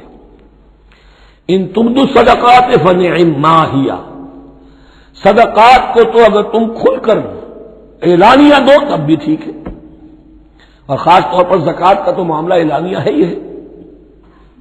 ان تبدوا الصدقات، ظاہر کرو، برملا اعلانیہ دو تو بھی ٹھیک ہے، کم سے کم فقراء کا حق تو پہنچ گیا، کسی کی ضرورت تو پوری ہو گئی۔ وَإِن تُخْفُوهَا، لیکن اگر تم انہیں چھپاؤ، اب یہ ہوگا صدقات نافلہ کے لیے۔ ایک جو صدقات جو ہے کہ جو لازماً دے رہے ہیں واجبہ، ان کے لیے اخفاء نہیں ہے، یہ دین کی حکمت کو ذہن میں رکھیے، فرض عبادات اعلانیہ ادا کی جائیں گی۔ یہ وسوسہ بھی شیطان بہت سے لوگوں کے دلوں میں ڈال دیتا ہے کہ کیا 5 وقت جا کے مسجد میں نماز پڑھنی ہے، لوگوں پر اپنے تقویٰ کا روب گانٹنا چاہتے ہو، گھر میں پڑھ لیا کرو۔ یا داڑھی رکھو گے کیا چاہتے ہو؟ تم چاہتے ہو کہ لوگ تمہیں سمجھے متقی ہے تو میں اس لیے داڑھی نہیں رکھتا، ہوتا ہے وسوسہ۔ لیکن جو چیز واجب ہے وہ علیہ اعلان کرو، اس کے اظہار میں کوئی رکاوٹ نہیں۔ ہاں جو صدقات نافلہ ہیں، جو نماز نفل ہے، اسے چھپا کر کرو، اس کا اظہار بہت بڑا فتنہ ہوتا ہے، نفل عبادت کا اظہار بہت بڑا فتنہ ہے۔ وَإِن تُخْفُوهَا، اگر چھپاؤ، وَتُؤْتُوهَا الْفُقَرَاءَ، اور تم وہ ضرورت مندوں کو دے دو، فَهُوَ خَيْرٌ لَكُمْ، وہ تمہارے لیے بہت بہتر ہے۔ اب دیکھیے خیر الکم کہا، یہ تمہارے لیے بہتر ہے۔ پہلے کہا تھا ظاہر کر کے دیتے ہو فنعما ہی، وہ بھی ٹھیک ہے، اس لیے کہ فقراء کا حق تو چلیے ادا ہو گیا، کچھ نہ کچھ مل تو گیا، خسیس کے اور کنجوس کے مال میں سے کچھ نکلا تو صحیح۔ ان تبدوا الصدقات فنعما ہی وان تخفوها وتؤتوها الفقراء فهو خیر لکم ویکفر عنکم من سیئاتکم، اور اللہ تعالیٰ دور کر دے گا تم سے تمہاری برائیوں کو۔ واللہ بما تعملون خبیر، اور جو کچھ تم کر رہے ہو اللہ تعالیٰ اس سے باخبر ہے۔ لیسا علیک ہداہم، اے نبی آپ کے ذمے نہیں ہے کہ ان کو ہدایت دے دیں۔ آپ کی یہ دیکھیے علیکا ذمہ داری ہو جاتی ہے، فرض۔ لام لکا یہ ہو جاتا ہے کسی کے حق میں۔ القرآن حجت لکا او علیکا، یا یہ قرآن تمہارے حق میں حجت ہے، یہ شفاعت کرے گا تمہاری قیامت کے دن اگر تم نے اسے مانا جیسے کہ ماننے کا حق ہے، پڑھا جیسے کہ پڑھنے کا حق ہے، عمل کیا جیسے کہ عمل کرنے کا حق ہے، پھر اس کی دعوت و تبلیغ کی جیسے کہ اس کا حق ہے، تو یہ تمہارے حق میں حجت ہوگا۔ اور اگر تم نے اس کے حقوق ادا نہ کیے یہ تمہارے خلاف مدعی بن کر کھڑا ہو جائے گا۔ القرآن حجت لک او علیک، یہ تم پر آئے گا وبال۔ اے اللہ یہ بدبخت مجھے مانتا تھا کہ میں تیرا کلام ہوں، پڑھتا نہیں تھا، مجھے پڑھتا تھا تو جیسے کسی طوطا مینا کو، جو مولانا ماہر قاضی کی نظم ہے، کچھ بول سکھائے جاتے ہیں، رٹائے جاتے ہیں، اس طرح پڑھایا جاتا ہوں اور اس طرح سکھایا جاتا ہوں، وہ اس طریقے سے پڑھ رہے ہیں، کچھ پتہ نہیں۔ 1-2 روپے کا اخبار لائیں گے تو سمجھ کر پڑھیں گے، اللہ کی کتاب کو سمجھ کے پڑھنے کی ضرورت نہیں۔ پڑھا تو عمل نہیں کیا بدبخت نے۔ ما آمن بالقرآن من استحل محارمہ، تو لام اور اعلیٰ کا یہ استعمال ذہن میں رکھیے۔ لیسا علیہ کا ہدا ہوں، آپ پر ذمہ داری نہیں ہے ان کی ہدایت کی، آپ پر ذمہ داری تبلیغ۔ ہم نے بھیجا ہے آپ کو، انا ارسلناک بالحق بشیرا ونذیرا ولا تسأل عن اصحاب الجحیم، یہ آیت ہم پڑھ چکے ہیں پہلے حصے میں۔ ولکن اللہ یہدی من یشاء، وہ تو اللہ تعالیٰ ہدایت دیتا ہے جس کو چاہتا ہے۔ وما تنفقوا من خیر فلانفسکم، اور جو بھی خیر، جو بھی بھلائی، جو بھی مال تم خرچ کرو گے وہ تمہارے اپنے لیے بہتر ہے، تمہیں اجر و ثواب ملے گا، تمہیں کو مل جائے گا 700 گنا 1400 گنا۔ وما تنفقون الا ابتغاء وجه اللہ، یہاں یہ فعل مضارع آیا ہے نفی نہیں کے مفہوم میں۔ لا تنفقون ما تنفقون یعنی تم نہیں خرچ کرو گے مگر اللہ کی رضا کے لیے، تب اجر ملے گا۔ اگر ریاکارانہ خرچ کیا تھا تو کوئی اجر کا کیا سوال، وہ تو شرک بن جائے گا۔ وما تنفقون الا ابتغاء وجه اللہ وما تنفقوا من خیر یوفى الیکم وانتم لا تظلمون، اور جو بھی خیر تم خرچ کرو گے، خیر میں سے جو بھی دولت خرچ کرو گے، یوفى الیکم پورا تمہیں لوٹا دیا جائے گا، وانتم لا تظلمون، اور تم پر کوئی ظلم نہیں ہوگا، تمہاری کوئی حق تلفی نہیں ہوگی۔ اب آیا ہے آخری ٹیپ کا بند، انفاق فی سبیل اللہ کا سب سے بڑھ کر حقدار کون ہے؟ للفقراء الذین احصروا فی سبیل اللہ، وہ ضرورت مند کے جو گھر کر رہ گئے اللہ کی راہ میں، جیسے اصحاب صفہ تھے بیٹھے ہوئے ہیں، کوئی کام نہیں کر رہے، حضور سے علم سیکھ رہے ہیں، اور جہاں جہاں سے دعوت آ رہی ہے کہ حضور بھیجیے ہمارے ہاں کوئی مبلغین، وہاں سے ان کو بھیجا جا رہا ہے۔ اب وہ معاش کی جد و جہد کرتے تو یہ تعلیم کیسے حاصل کرتے؟ یا اسی طرح دین کی کوئی خدمت ہے، کوئی آپ نے تحریک اٹھائی ہے، اب اس میں آپ کو کچھ نہ کچھ کارکن تو چاہیے، ان کارکنوں کی بھی تو آخر معاش کا ہے درجہ۔ اگر وہ سارا 8 گھنٹے دفتروں میں کھائیں اور وہاں ڈانٹے بھی سنیں افسروں کی، اور پھر 2 گھنٹے جانا 2 گھنٹے آنا، اب وہ کون سا وقت نکالیں گے دین کے کام کا؟ کیا کریں گے؟ کہاں سے وقت آ جائے گا؟ کچھ لوگ تو ہونے چاہیے جو ہمہ وقت لگ جائیں، لیکن ہمہ وقت تو لگ گئے، لیکن پیٹ تو ان کے بھی ہے، اولاد تو ان کے بھی ہوگی۔ للفقراء الذین احصروا فی سبیل اللہ، جو گھیرے میں آ گئے ہیں اللہ تعالی کی راہ کی جد و جہد میں، جہاد فی سبیل اللہ کی سعی میں وہ اس طریقے سے مصروف ہو گئے ہیں، لا یستطیعون ضربا فی الارض، اب وہ زمین میں گھوم پھر کر تجارت کرنے کی ان کے پاس وقت ہی نہیں ہے، نہیں چل پھر سکتے زمین میں اپنی معاش کے لیے۔ یحسبهم الجاہل اغنیاء من التعفف، اب یہ اس طرح کے فقیر تو ہیں نہیں جو لپٹ کر مانگتے ہوں، انہیں عام طور پر جو ناواقف شخص ہے وہ سمجھتا غنی ہے، اس سے کوئی ضرورت ہی نہیں، اس نے کبھی مانگا ہی نہیں، لیکن اس نے مانگا اس لیے نہیں ہے کہ وہ اس طرح کا سائل نہیں ہے، اس طرح کا وہ سوالی نہیں ہے، وہ فقیر نہیں ہے، وہ تو اللہ کے دین کے لیے اپنے آپ کو اس نے لگا دیا ہے۔ یہ تمہارا کام ہے کہ دیکھو، یحسبهم الجاہل اغنیاء من التعفف، وہ جو مانگنے سے رک رہے ہیں اپنی عزت نفس کی حفاظت کی خاطر، اس کی وجہ سے ناواقف آدمی سمجھتے ہیں کہ تو غنی ہے، اسے کوئی ضرورت نہیں ہے۔ تعرفهم بسیماہم، تم پہچان لوگے انہیں ان کے چہروں سے۔ ظاہر بات ہے کہ فقر کا، احتیاج کا اثر چہرے پر تو آ جاتا ہے۔ اگر آپ کو نیوٹریشن صحیح نہیں مل رہی ہے تو ظاہر بات ہے چہرے پر اس کا اثر ہوگا۔ تعرفهم بسیماہم لا يسألون الناس الحافا، وہ لپٹ کر لوگوں سے سوال نہیں کرتے، مانگتے نہیں ہیں، وہ ان سائلوں کی طرح نہیں ہے جو اصل میں اپنی محنت وصول کرتے ہیں، کھڑے ہو کر آپ کے سر ہو کر آپ سے کچھ نہ کچھ نکلوا لیتے ہیں زبردستی، اس طریقے سے تو وہ نہیں مانگیں گے۔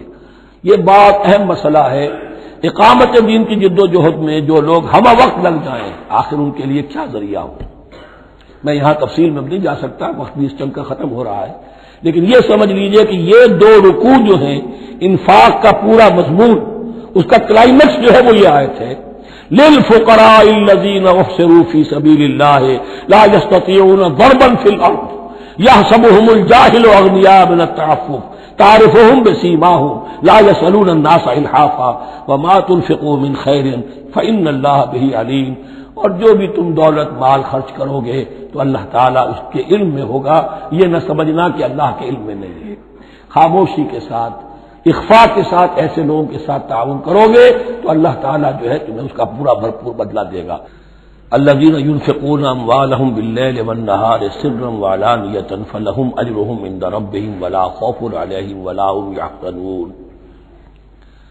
الذین یأکلون الربا لا یقومون الا کما یقوم الذی یتخبطہ الشیطان من المس ذلك بأنهم قالوا إنما البيع مثل الربا وأحل الله البيع وحرم الربا فمن جاءه موعظة من ربه فانتهى فله ما سلف وأمره إلى الله ومن عاد فأولئك أصحاب النار هم فيها خالدون۔ صدق الله العظيم۔ رب اشرح لي صدري ويسر لي أمري واحلل عقدة من لساني يفقهوا قولي۔ ابھی سورہ مبارکہ کا وہ رکوع ہم پڑھ رہے ہیں کہ جو آج کے حالات میں اہم ترین ہے، اس لیے کہ اس دور میں اللہ کے خلاف بغاوت کی سب سے بڑی شکل تو ہے غیر اللہ کی حاکمیت کا تصور۔ سب سے بڑا شرک یہ ہے، نفسیاتی اعتبار سے سب سے بڑا شرک، مادے پر توکل، بتوں سے تجھ کو امید خدا سے نو امیدی، مجھے بتا تو صحیح اور کافری کیا ہے۔ لیکن یہ نفسیاتی اور داخلی بات ہے۔ خارجی اور واقعاتی دنیا میں سب سے بڑا شرک اس وقت وہ غیر اللہ کی حاکمیت، جو اب عوامی شکل اختیار کر گئی، عوامی حاکمیت۔ اور اس کے بعد اس وقت کے گناہوں میں، بدعملی میں سب سے بڑا فساد جو ہے وہ سود کی بنیاد پر ہے۔ سب سے بڑا فتنہ، سب سے بڑا فساد دنیا میں جو اس وقت سب سے بڑی شیطنت ہے، جو یہودیوں کے ذریعے سے پورے گلوب کو اپنی گرفت میں لینے کے لیے بےتاب ہے، وہ یہی ہے جو سود کا حد کرنا ہے، اس کی حرمت۔ یہاں ایک سوال میرے ذہن میں کبھی کبھی پیدا ہوتا تھا کہ یہ جو پہلی آیت ہے اس کا تعلق تو انفاق فی سبیل اللہ کے ساتھ ہے، اسے پچھلے رکوع کے ساتھ شامل ہونا چاہیے تھا، لیکن بعد میں یہ حقیقت مجھ پر منکشف ہوئی کہ بڑی حکمت کے ساتھ اس آیت کو اس رکوع کے ساتھ شامل کیا گیا ہے۔ وہ حکمت میں بعد میں بیان کروں گا۔ الذین ينفقون اموالهم باللیل والنہار، وہ لوگ کہ جو اپنا مال خرچ کرتے رہتے ہیں رات کو بھی دن میں بھی، سرًا وعلانیۃ، خفیہ طور پر بھی اعلانیہ بھی، صدقات واجبہ اعلانیہ، صدقات نافلہ خفیہ، انفاق فی سبیل اللہ خفیہ۔ فلہم اجرہم عند ربہم ولا خوف علیہم ولا ہم یحزنون، ان کے لیے ان کا اجر محفوظ ہے ان کے رب کے پاس، نہ ان پر کوئی خوف طاری ہوگا اور نہ ہی وہ کسی حزن سے دوچار ہوں گے۔ الذین یاکلون الربا، اب ربا کا مسئلہ شروع ہو رہا ہے، جو سود کھاتے ہیں۔ وجہ کیا ہے؟ اصل مسئلہ ہے اس سرپلس ویلیو کا۔ آپ کا کوئی شغل ہے، آپ کی ملازمت ہے، آپ کما رہے ہیں، آپ کا خرچ پورا ہو رہا ہے، کچھ بچت بھی ہو رہی ہے۔ اب اس بچت کا اصل مصرف کیا ہے؟ یسألونک ماذا ينفقون قل العفو، اصل راستہ تو یہ ہے کہ اس کو دے دو اللہ کی راہ میں، یا محتاجوں کو یا اللہ کے دین کو۔ لیکن اب جو سود خورانہ ذہنیت ہے وہ یہ کہ اس بچت کو بھی مزید کمائی کا ذریعہ بناؤ، یہ سود خورانہ ذہنیت ہے۔ لہذا اصل میں سود خوری انفاق کا کی ضد ہے، اور یہ عقدہ مجھ پر کھلا جبکہ القرآن یفسر بعضہ بعضا، اس اصول کے تحت جب سورہ روم کی آیات کا میں نے مطالعہ کیا، وہاں یہی شکل آپ کو نظر آئے گی کہ ان دونوں کو مقابلے میں لایا گیا ہے، اللہ کی رضا جوئی کے لیے انفاق اور ربا، سود پر رقم دینا۔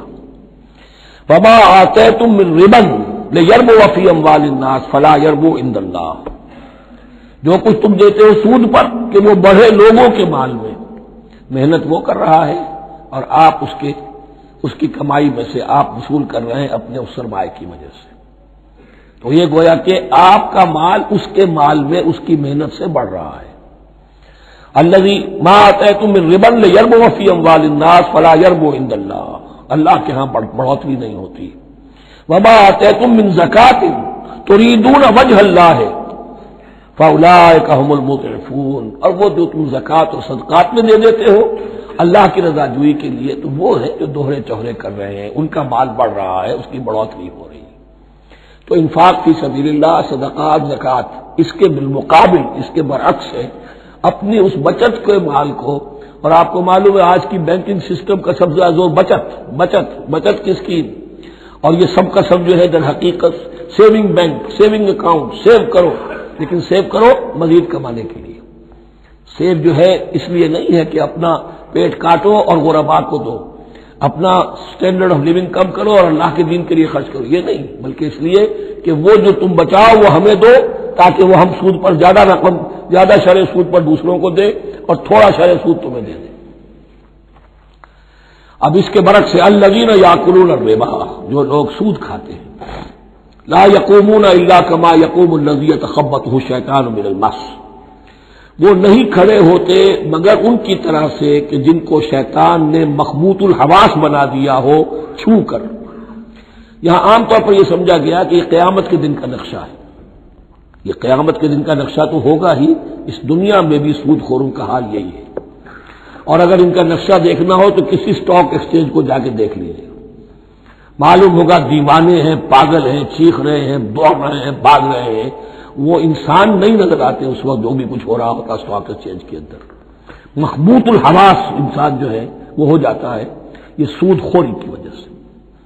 الذین یاکلون الربا لا یقومون الا کما یقوم الذی یتخبطہ الشیطان من المس ذلک بانہم قالوا انما البیع مثل الربا، اور ان کے سب سے بڑھ کر مخبوط الحواس ہونے کا مظہر یہ ہے، یہ اس لیے کہ وہ کہتے ہیں کہ بیع بھی تو ربا کی طرح ہے، بیع بھی تو سود ہے۔ میں نے 100 روپے کا مال خریدا، 110 میں بیچ دیا، 10 بچ گئے، یہ ربا ہے، ربا جائز ہے۔ 100 روپے کسی کو دیے اور 110 لیے، یہ سود ہو گیا۔ بھائی کیوں ہو گیا؟ 100 روپے کی شے دے دی، یہ 100 روپیہ دے دیا، کیا فرق پڑا؟ 10 لاکھ کا مکان بنایا، 4000 کے قرضے کے بہانہ کرائے پر دے دیا، جائز ہو گیا۔ 10 لاکھ کسی کو دیا اور اس سے 4000 روپیہ مہینہ دینا شروع کیا، یہ سود ہو گیا، حرام ہو گیا۔ عقلی طور پر یہ باتیں ہیں کہ جو سود کے حامیوں کی طرف سے کہی جاتی ہیں۔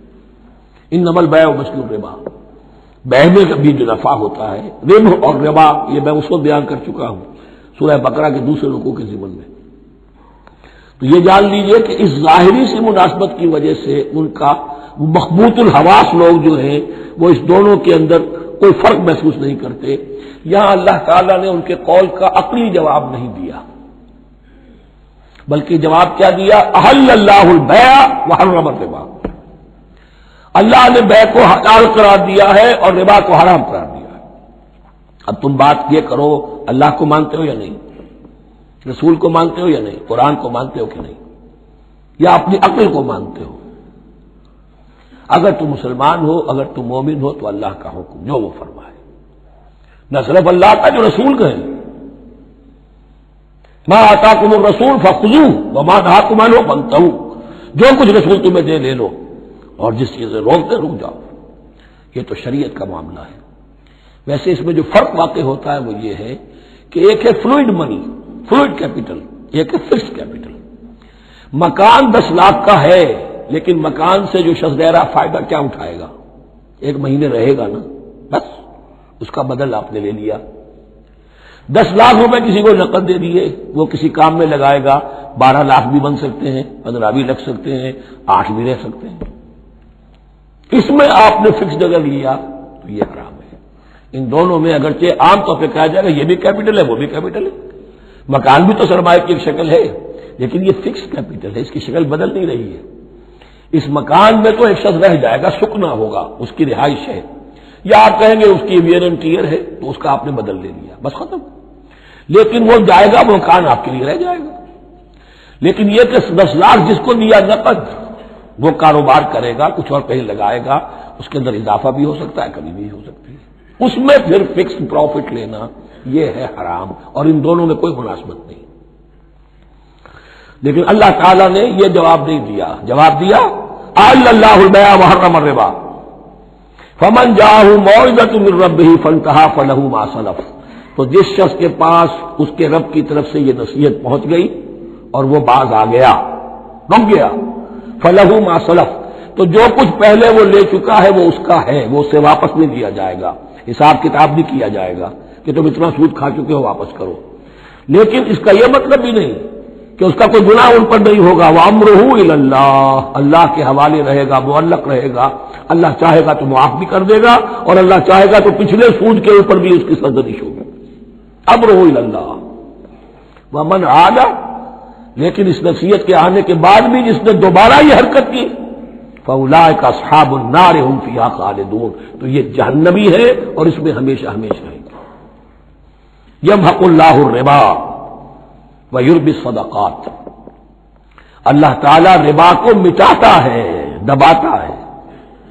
اور ہمارے زمانے میں شیخ محمود احمد مرحوم نے ایک کتاب لکھی ہے مین اینڈ منی، اس میں ثابت کیا ہے جہاں جو یہ سود کا معاملہ چلتا ہے 3 چیزیں ساتھ ساتھ بڑھتی چلی جاتی ہیں۔ جتنا سود بڑھے گا ان امپلائمنٹ بڑھے گی، انفلیشن بڑھے گی، نتیجے میں انٹرسٹ ریٹ بڑھے گا، جیسے انٹرسٹ ریٹ بڑھے گا ان امپلائمنٹ مزید ہوگی، انفلیشن زیادہ ہوگی، اس سے وشس سرکل، اور اسی کے نتیجے میں تباہی ہو جاتی ہے، چھپی رہتی ہے وہ تباہی۔ وہ تو ایک ہی وقت میں بینک کرپٹ ہوگا، کوئی بینک، بڑے بڑے بینک جو ہے دیوالے نکلیں گے، ابھی جو کوریا کا حشر ہو رہا ہے اور جو اس سے پہلے روس کا ہو چکا ہے، یہ سارا جو ہے یہ یوں سمجھیے شیش محل کی طرح ہے، اس میں تو ایک پتھر پڑے گا تو ٹکڑے ہو جائیں گے۔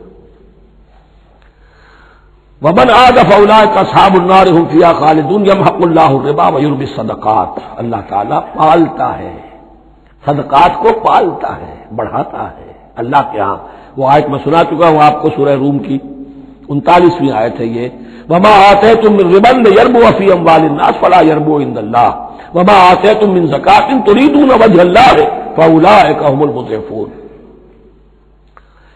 وَاللَّهُ لَا يُحِبُّ كُلَّ كَفَّارٍ أَثِيمٍ، اور اللہ کو ہرگز پسند نہیں ہے وہ سب کہ جو ناشکرے ہیں اور گناہگار ہیں۔ ان الذين آمنوا وعملوا الصالحات واقاموا الصلاة وآتوا الزكاة لهم اجرهم عند ربهم ولا خوف عليهم ولا هم يحزنون، ہاں جو لوگ ایمان لائے اور نیک عمل کریں، نیک عمل میں ظاہر بات ہے جو شے حرام ہے اس کا چھوڑ دینا بھی لازم ہے، اور نماز قائم رکھیں، زکوٰۃ ادا کریں، ان کے لیے ان کا اجر محفوظ ہے ان کے رب کے پاس، ولا خوف عليهم ولا هم يحزنون۔ یا ایھا الذین آمنوا اتقوا اللہ وذروا ما بقی من الربا، اے ایمان والو اللہ کا تقوی اختیار کرو اور چھوڑ دو جو رہ گیا ہے سود میں سے۔ آج فیصلہ کر لو کہ جو بھی کچھ تمہیں کسی کو قرض دیا تھا اب اس کا سود چھوڑو۔ یا ایھا الذین آمنوا اتقوا اللہ وذروا ما بقی من الربا ان کنتم مؤمنین، اگر تم مومن ہو، فإن لم تفعلوا، اور اگر تم نے ایسا نہ کیا، باز نہ آئے، فاذنوا، تو کان کھول کر سن لو، بحرب من اللہ ورسولہ، اللہ اور اس کے رسول کی طرف سے اعلان جنگ. یہ الٹیمیٹم ہے. اگر باز نہیں آتے سود سے، دیکھیے کسی اور گناہ پر یہ بات نہیں آئی، اللہ اور اس کے رسول کی طرف سے اعلان جنگ. وَإِن تُبْتُمْ فَلَكُمْ رُءُوسُ أَمْوَالِكُمْ، اگر تم توبہ کرو تو تمہارے جو اصل راس المال ہے وہ تمہیں لوٹا دیے جائیں گے. سود چھوڑ دو، راس المال واپس لے لو. لا تظلمون ولا تظلمون، نہ تم ظلم کرو سود لے کر اور نہ تم پر ظلم کیا جائے کہ تمہارا راس المال بھی دبا دیا جائے. لا تظلمون ولا تظلمون. وَإِن كَانَ ذُو عُسْرَةٍ، اور اگر تمہارا جو مقروض ہے وہ تنگی میں ہے، وہ تنگ دستی میں ہے، فَنَظِرَةٌ إِلَىٰ مَيْسَرَةٍ، تو انہیں انتظار کرو، پھر اسے مہلت دو کہ اس کے حق کشادگی پیدا ہو جائے، آسانی سے وہ آپ کی رقم، آپ کا قرض واپس کر سکے. لیکن اس سے بھی آگے وَأَن تَصَدَّقُوا خَيْرٌ لَكُمْ، تم صدقہ ہی کر دو. تمہارا بھائی غریب تھا، اس کو تم نے قرض دیا تھا، کوئی سود لے کر کھا بھی چکے ہو، اب جو ہے سود، اب تو باقی سود کو تو چھوڑا ہی ہے، اگر وہ راس المال بھی بخش دو اس کو، یہ انفاق ہو جائے گا، یہ قرض حسنہ اللہ کو ہو جائے گا، یہ تمہارا جو ہے ذخیرہ آخرت بن جائے گا. تو یوں سمجھیے کہ جو بھی جو ہے جس کو سرپلس ویلیو میں نے کہا تھا اسلامی معیشت کے اندر، جو بچت ہے آپ کی، اس بچت کا سب سے اونچا مصرف کیا ہے؟ صدقہ دے دو، انفاق کر دو. اس سے کم تر کیا ہے؟ قرض حسنہ، قرض دے دو کسی کو تاکہ وہ اپنی ضرورت چلا لے، اس کا کاروبار رکا ہوا تھا وہ چل پڑے گا اور تمہیں پھر وہ اپنی اصل رقم واپس کر دے گا. یہ قرض حسنہ اس سے کم تر درجہ ہے. تیسرا درجہ ایک اور بھی ہے جو جائز تو ہے مکروہ، پسندیدہ نہیں ہے. تم زیادہ ہی خسیس ہو، چلو مزارمت پر دے دو، اور مزارمت یہ ہے کہ رقم تمہاری کام وہ کرے گا. اگر بچت ہو جائے تو تم بھی لے لینا، اگر نقصان ہو جائے تو کوئی تاوان نہیں لے سکتے اس سے. یہ ہے مزارمت. اس کے بعد اگر تم کہو کہ میں دے رہا ہوں، مجھے اتنے پرسنٹ تمہارا تم نے دینا ہی دینا ہے، اس سے بڑھ کر حرام شے کوئی نہیں.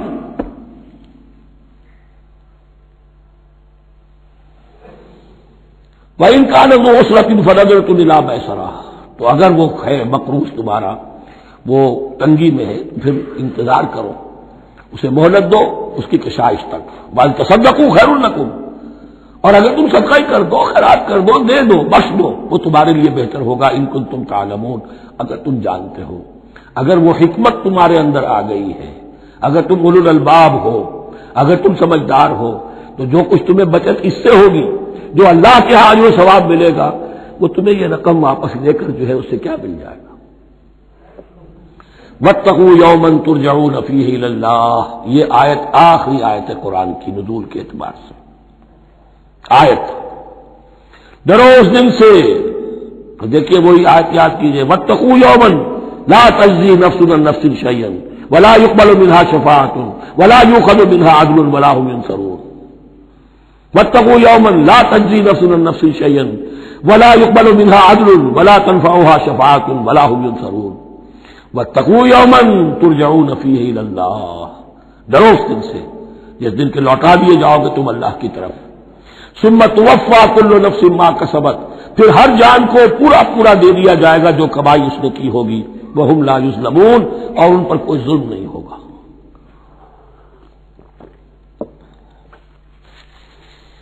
اب یہ قرآن مجید کی طویل ترین آیت آ رہی ہے، آیت دین.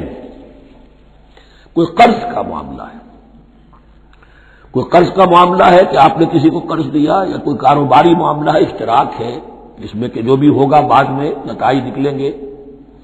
ان سب کے بارے میں حکم ہے کہ لکھ لیا کرو. ہم کیا کرتے ہیں قرض دیتے ہوئے، اب دوست ہے، بھائی ہے، عزیز ہے، کیا لکھوانا، اس سے کیا کہے گا، اعتماد نہیں. کاروبار شروع ہو گیا، زبانی باتیں کر لی، اس کے بعد رو رہے ہیں، چیخ رہے ہیں، چلا رہے ہیں. تو حدیث میں آتا ہے کہ اللہ تعالیٰ 3 قسم کے لوگوں کی فریاد سنتا ہی نہیں. ایک وہ جو قرض دیتے ہوئے یا کوئی معاملہ کرتے ہوئے لکھواتا تو ہے نہیں اور بعد میں روتا. ایک وہ کہ جو اپنی بیوی کے ہاتھوں تنگ بھی ہے اور شکوہ بھی کرتا ہے، شکایت بھی کرتا ہے، فریاد بھی کرتا ہے، طلاق نہیں دیتا. اللہ نے راستہ کھولا ہوا تمہارے لیے، تو اللہ ویسے لوگوں کی فریاد نہیں سنتا. تیسرا مجھے یاد نہیں. یا ایھا الذین آمنوا اذا تداینتم بدین الی اجل مسمى فاکتبوہ، اے اہل ایمان جب بھی تم کوئی معاملہ کرو قرض کا ایک وقت معین تک کے لیے، تو وقت معین ہونا چاہیے، یہ قرض دے رہے کب واپس ہوگا، فاکتبوہ تو اس کو لکھ لیا کرو۔ یہ فعل امر ہے، الامر للوجوب، واجب ہے یہ۔ وَلْيَكْتُبْ بَيْنَكُمْ كَاتِبٌ بِالْعَدْلِ، اور چاہیے کہ کوئی لکھنے والا تمہارے مابین عدل کے ساتھ، لکھنے والا کوئی ڈنڈی نہ مار جائے، انہیں بھی چاہیے کہ وہ صحیح صحیح لکھے۔ وَلَا يَأْبَ كَاتِبٌ أَن يَكْتُبَ كَمَا عَلَّمَهُ اللَّهُ فَلْيَكْتُبْ، اور کسی بھی شخص کو جسے اللہ نے سکھایا ہوا ہے کتابت لکھنے کا کام، تو اس کو انکار نہیں کرنا چاہیے لکھنے سے، اللہ نے اسے یہ علم دیا ہے، اسے چاہیے کہ لکھ دے، اس لیے کہ اس معاشرے میں پڑھے لکھے لوگ تو بہت کم ہوتے تھے۔ اب بھی یہ ہوتا ہے، عرائض نویس وغیرہ ہوتے ہیں، وثیقہ نویس ہوتے ہیں، پیسے دے کے ان کو جو لکھواتے ہیں، لیکن اگر کوئی وثیقہ نویس جو بے ایمانی کرے اور لکھنے میں کوئی کمی کر جائے تو جو جس کے اوپر ذمہ داری ہے اسے نقصان پہنچ جائے گا۔ وَلْيَكْتُبْ بَيْنَكُمْ كَاتِبٌ بِالْعَدْلِ، اور چاہیے کہ لکھنے والا تمہارے مابین انصاف کے ساتھ لکھے۔ وَلَا يَأْبَ كَاتِبٌ أَن يَكْتُبَ كَمَا عَلَّمَهُ اللَّهُ فَلْيَكْتُبْ، اور نہ انکار کرے کوئی لکھنے والا اس سے کہ وہ لکھے جیسے اللہ نے اسے سکھایا ہے، تو لکھنا چاہیے۔ وَلْيُمْلِلِ الَّذِي عَلَيْهِ الْحَقُّ، لکھتے وقت املا وہ کرائے جس کے ذمے رقم آ رہی ہے، جس پر حق آ رہا ہے، علیہ الحق، وہ لکھوائے، جس کا مال ہے وہ نہ لکھوائے، جس پر ذمہ داری آ رہی ہے وہ لکھوائے، کہ میں کیا ذمہ داری لے رہا ہوں۔ وَلْيَتَّقِ اللَّهَ رَبَّهُ، اور اللہ سے ڈرتا رہے اپنے رب سے، وَلَا يَبْخَسْ مِنْهُ شَيْئًا، اور لکھوانے میں اس میں سے کوئی شے کم نہ کر دے۔ فَإِنْ كَانَ الَّذِي عَلَيْهِ الْحَقُّ سَفِيهًا، اب اگر وہ جو مقروض ہے، جو قرض لے رہا ہے، جس کے ذمے کوئی ذمہ داری آ رہی ہے، وہ ناسمجھ ہے یا بوڑھا ہے، ضعیف ہے، اور لا يستطيع ان يمل، یا اس کے اندر یہ اتنی صلاحیت نہیں ہے کہ املا کرا سکے، یہاں املا کے معنی میں ہے، ہوا فَلْيُمْلِلْ وَلِيُّهُ بِالْعَدْلِ، تو اگر وہ نہیں املا کرا سکتا تو اس کا کوئی ولی ہو، اس کا کوئی وکیل ہو، اس کا کوئی اٹارنی ہو، وہ اس کی طرف سے اس کو لکھوائے۔ وَاسْتَشْهِدُوا شَهِيدَيْنِ مِن رِجَالِكُمْ، یہ ایک آیت چل رہی ہے ابھی، پورے رکوع کے اوپر ایک آیت پھیلی ہوئی ہے، سوائے آخر میں تھوڑا سا حصہ دوسری آیت آئے گی۔ وَاسْتَشْهِدُوا شَهِيدَيْنِ مِن رِجَالِكُمْ، اور گواہ بنا لیا کرو دو اپنے مردوں میں سے، فَإِن لَّمْ يَكُونَا رَجُلَيْنِ، اور اگر دو مرد دستیاب نہ ہو، فَرَجُلٌ وَامْرَأَتَانِ، تو ایک مرد اور دو عورتیں، مِمَّن تَرْضَوْنَ مِنَ الشُّهَدَاءِ، اور وہ بھی دونوں کے نزدیک مقبول ہوں شہداء، کہ ہاں دونوں کو اعتماد ہے ان پر۔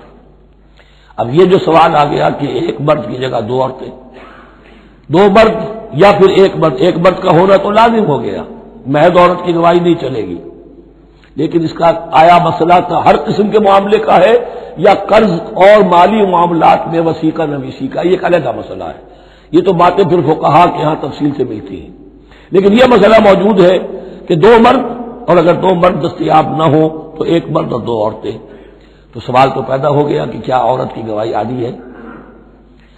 ان تضل احداہما فتذکر احداہما الاخری، مبادا ان میں سے کوئی ایک بھول جائے تو یاد کرا دے دوسری۔ عقلی سوال پیدا ہو گیا، کیا مرد نہیں بھول سکتا؟ کیا جواب ہے اس کا؟ جواب یہ ہے کہ واقعتاً اللہ تعالیٰ نے عورت کے اندر نسیان کا مادہ زیادہ رکھا ہے۔ الا یعلم من خلق وهو اللطیف الخبیر، کیا وہی نہ جانے گا جس نے پیدا کیا ہے؟ اس نے پیدا کیا ہے، وہ جانتا ہے۔ نسیان کا مادہ کیوں زیادہ رکھا یہ بھی سمجھ لیجیے، عقلی بات ہے، منطقی بات ہے۔ She has to play the role of number 2، اسے مرد کے تابع رہنا ہے، جو نمبر 2 ہوتا ہے اس کے اوپر اس کے کبھی احساسات کے اوپر، کبھی جذبات کے اوپر کوئی نہ کوئی کوفت، کوئی قدورت آتی ہے،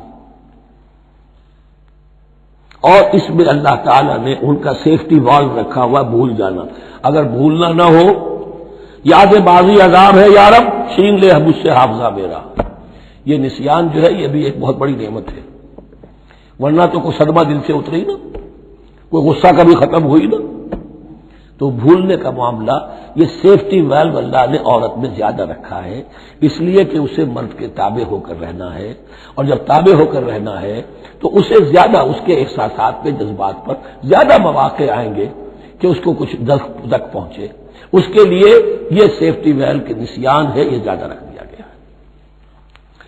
ان تضل احداہما فتذکر احداہما الاخری. اب یہ کہ اگر یہ بات سمجھ میں نہ آتی تب بھی اللہ کا حکم ہے ماننا ہے. اگر فکس کیپٹل اور فلوئڈ کیپٹل کا فرق سمجھ میں نہیں آتا تب بھی بیع حلال ہے ربا حرام ہے. اللہ خیر صلی اللہ احل اللہ البیع وحرم الربا. لیکن اگر حکمت سمجھ میں آ جائے تو نور علی نور. ولا یاب الشہداء اذا ما دعوا. اور نہ انکار کریں گواہ جب کہ ان کو بلایا جائے. اب گواہی کے لیے بلایا جائے تو گواہ نہیں آ رہے, نخرہ کر رہے, نہیں, ان کو آنا چاہیے. ومن اسلم ممن کتم شہادۃ من اللہ ہے, جو اللہ کی کوئی گواہی جو ہے اگر چھپائی ہے تو بہت بڑا ظلم ہے.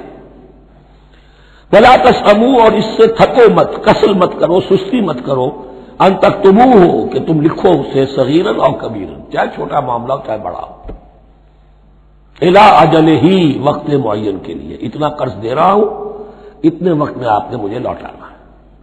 اس کے بعد آپ بڑھا سکتے ہیں, آپ دیکھ سکتے ہیں, اسے مزید مہلت دے سکتے ہیں. ایسے ہی حالات ہے تو آپ معاف بھی کر سکتے ہیں. لیکن یہ کہ جب لکھنا ہے, حکم دیا جا رہا ہے, تو اس میں اجل معین ہو, الی اجل ہی. اور اس میں چھوٹے بڑے کی تفریق نہ کرو, چاہے چھوٹا مسئلہ بڑا لکھ لو. ذالکم اقسط عند اللہ, یہ اللہ کے نزدیک بھی زیادہ مبنی بر انصاف ہے. واقوم للشہادہ, اور گواہی کے لیے زیادہ قوی ہوگا اور زیادہ درست ہوگا.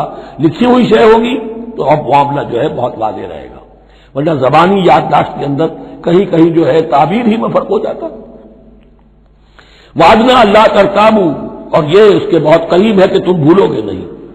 الا ان تکون تجارۃ حاضرۃ تدیرونھا, الا یہ کہ کوئی لین دین ہو, تجارت ہو جو حاضر ہوتی ہے دست بدست. آپ نے سودا لیا, اس نے پیسے دے دیے, اب کیش بھی وہ دے دیجئے یا آپ دینا چاہیں تو, ورنہ یہ شریعت میں لازم نہیں ہے. اگر ایسا دست بدست کا معاملہ ہے تو پھر یہ ہے کہ وہ تو ہو گیا ایکسچینج, وہ مال جو ہے دکاندار نے مال دیا, آپ نے پیسے دے دیے, اس کے لکھنے کی ضرورت نہیں ہے. الا ان تکون تجارۃ حاضرۃ تدیرونھا بینکم, تو اگر وہ تجارت ہو کہ نقد تمہاری چلتی ہے, آپس میں لین دین ہو رہا ہے, فلیس علیکم جناح الا تکتبوھا, تو کوئی حرج نہیں ہے تم پر کہ اسے نہ لکھو. واشهدوا اذا تبایعتم, اور گواہ بنا لیا کرو جب کوئی مستقبل کا سودا کرو. یہ بیع سلم جو ہوتی ہے یہ مستقبل کا سودا ہے, قرض کا سودا ہے. بیع سلم بھی ایک طرح کا قرض ہے. آج آپ طے کرتے ہیں کسی شخص سے, کسی کاشتکار سے, زمیندار سے کہ اگلا موسم جو آئے گا فصل کا, گیہوں کی فصل کا, تو اتنے روپے من کے حساب سے 500 من گندم میں آپ سے لوں گا.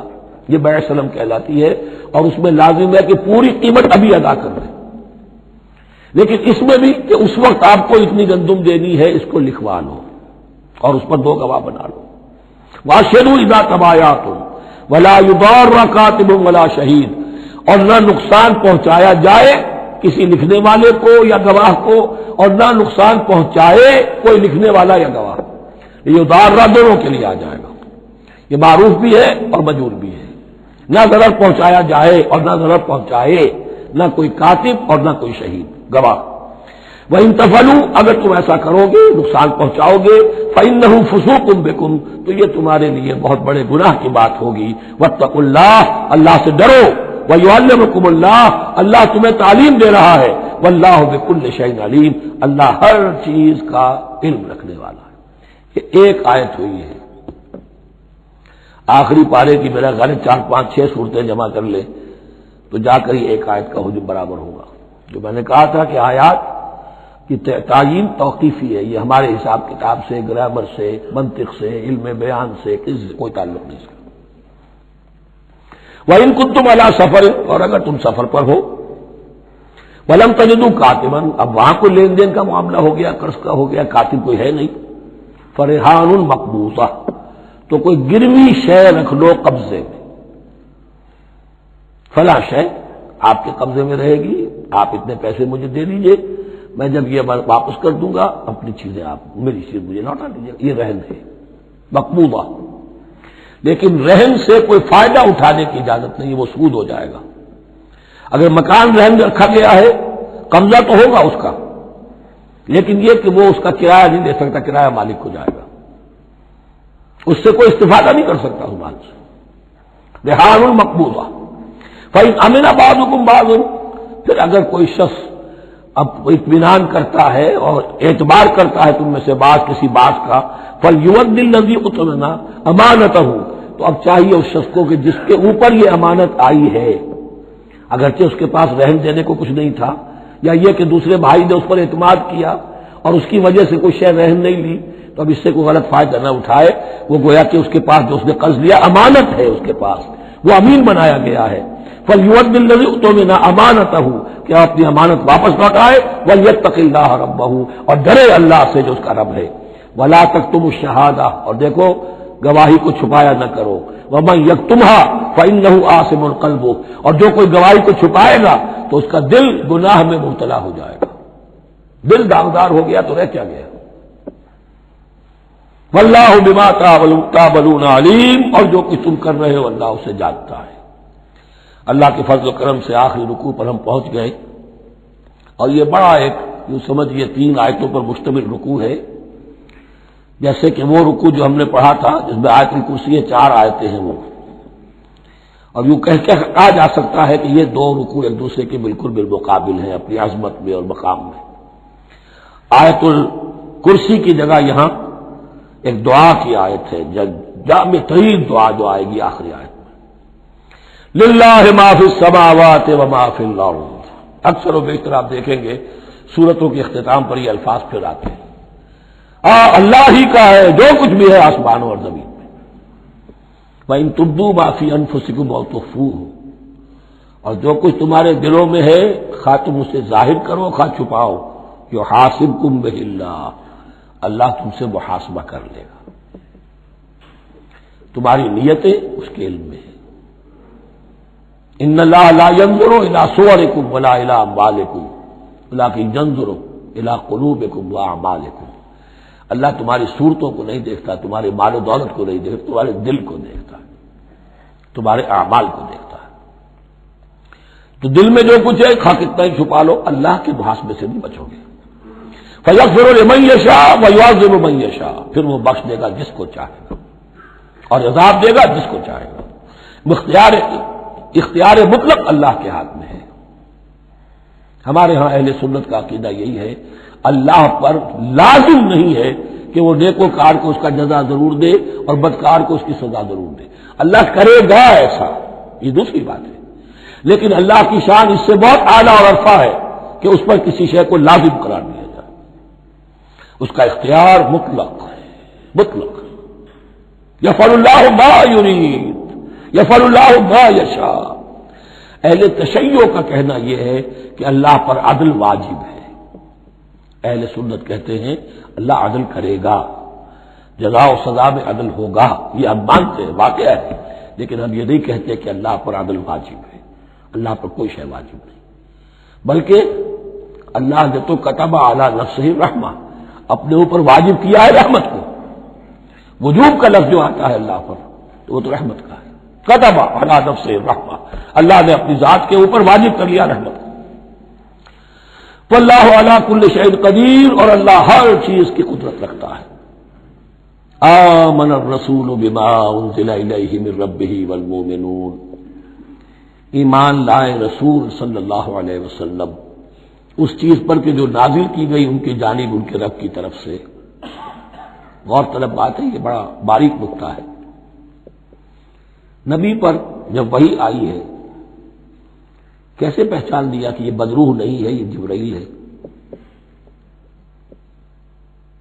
آخر کوئی اشتباہ بھی تو ہو سکتا تھا، پہلا تجربہ تھا، اس سے پہلے نہ آپ نے کہانت سیکھی، نہ آپ نے کوئی اور اس طرح کی نفسیاتی ایکسرسائزز کی، آپ تو کاروباری آدمی تھے، ایک بہت ہی بھرپور زندگی گزار رہے ہیں، اہل و عیال والے ہیں، کاروبار کر رہے ہیں، آئی ایس لیول کا کاروبار ہے، تو فطرت جو ہے وہ پہچانتی ہے۔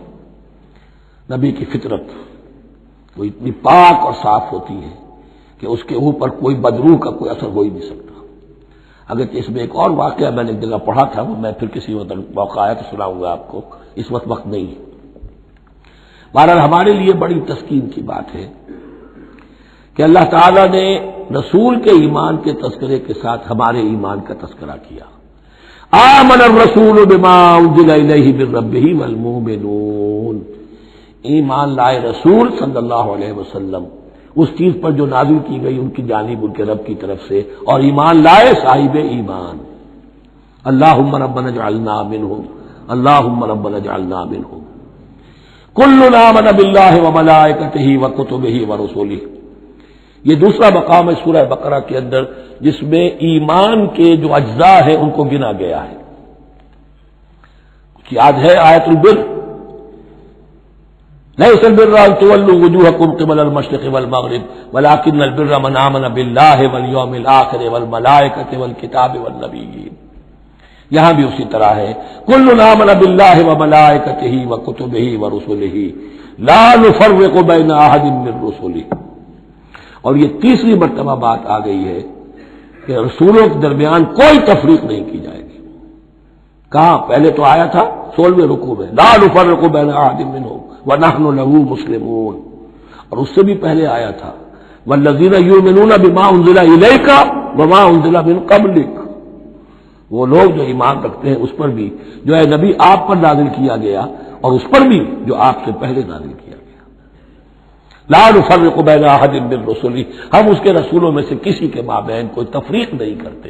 تفضیل اسی صورت میں ثابت ہے، تلک الرسل فضلنا بعضهم علی بعض منهم من کلم اللہ ورفع بعضهم درجات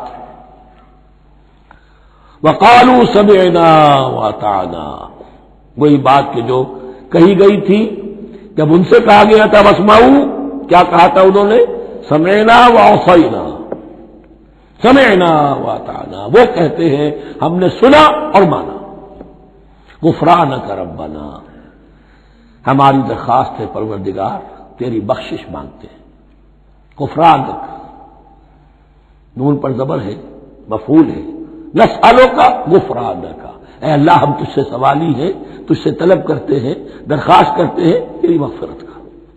وإلیک المصیر، اور تیری ہی جانب لوٹ جانا ہے۔ یہاں پر وہ ایمان بالآخرہ بھی آ گیا جو یہاں اوپر نہیں آسان۔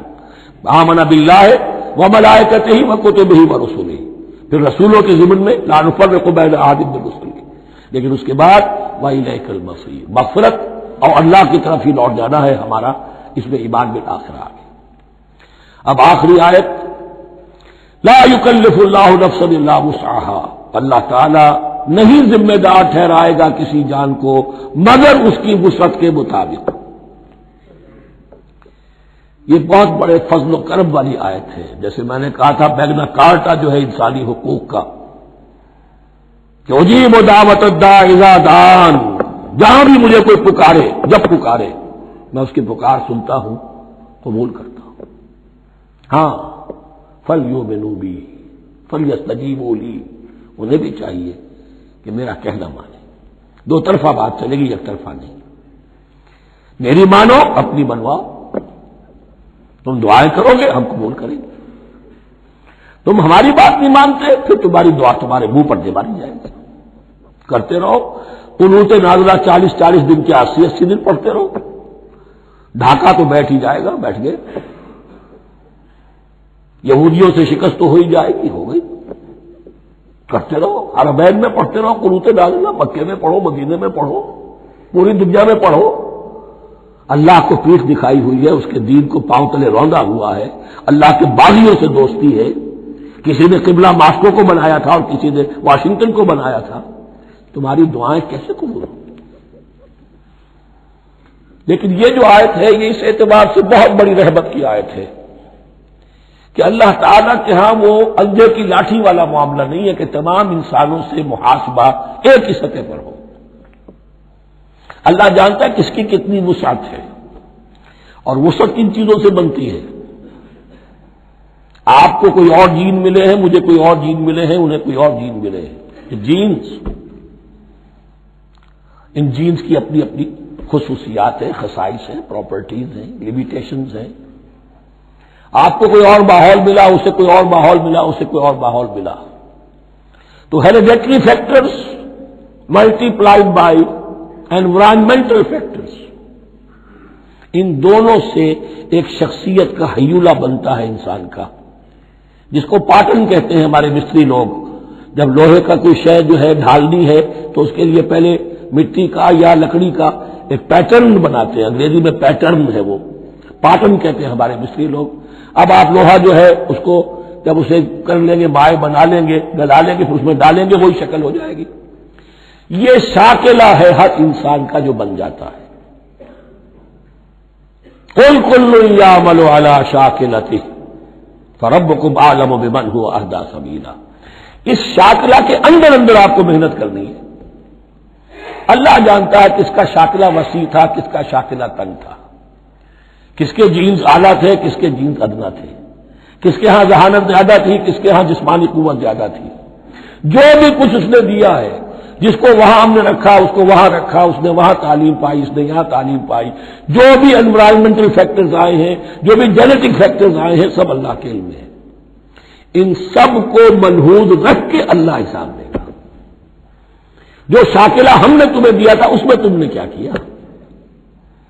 ایک شخص کے اندر فرض کیجئے استعداد ہی ہے 20 درجے کی استعداد ہے، اس نے فرض کیجئے 18 درجے کام کر دیا، کامیاب ہو گئے.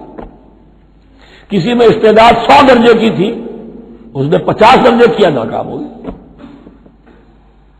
حالانکہ کمیت کے اعتبار سے 50 درجے زیادہ ہے 18 درجے سے، لیکن یہ 18 درجے کا کام وہ کر رہا ہے جس کے اندر استطاعت تھی ہی 20 کی، یا 18 ہی کی تھی، اس نے پوری کر دی.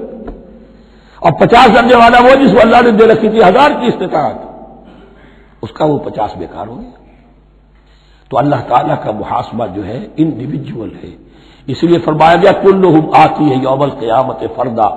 ان میں سب لوگ اس دن قیامت کے دن سب آئیں گے اکیلے اکیلے، تنہا تنہا. ہر ایک کا حساب ہوگا وہاں، اور ہر ایک کا حساب ہوگا لا یکلف اللہ نفسا الا وسعها.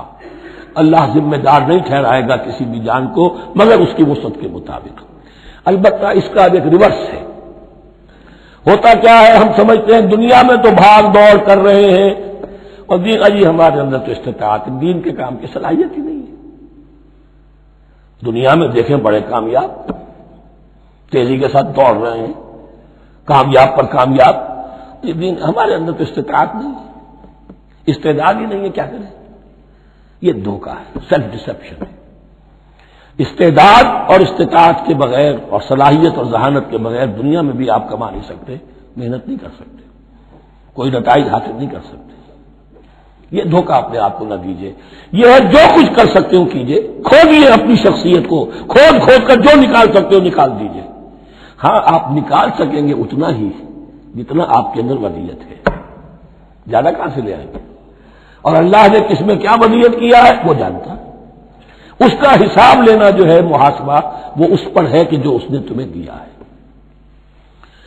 لا، اور یہ مضمون قرآن مجید میں 5 مرتبہ آیا ہے بہت اہمیت کے ساتھ. لا یکلف اللہ نفسا الا وسعها لها ما کسبت وعلیہا ما اکتسبت. اسی جان کے لیے ہے جو اس نے کمایا، اور اس کے اوپر وبال بنے گا جو اس نے برائی کمائی. لیکن لام اور اعلی، لہا ما کسبت، جو بھی اس نے نیکی کمائی اس کے حق میں ہے، اس کے لیے ہے، اس کا اجر ملے گا، ثواب ملے گا. اور جو بدی کمائی وہ اس پر وبال بنے گا، اسی کے لیے اس کو سزا ملے گی، اسی کے حوالے سے. اب وہ آخری دعا آ گئی، جامع ترین اور عظیم ترین دعا ہے قرآن مجید کی. ربنا لا تؤاخذنا ان نسینا او اخطانا.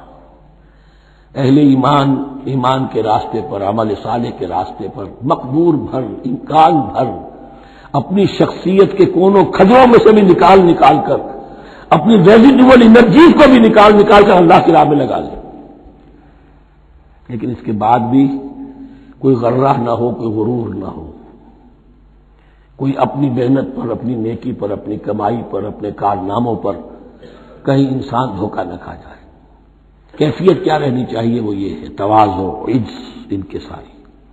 ربنا لا تؤاخذنا ان نسینا او اخطانا. اے رب ہم سے مواخذہ نہ کیجو اگر ہم بھول جائیں یا ہم سے خطا ہو جائے. نسیان بھی ہے، الانسان مرکب من الخطاء والنسیان.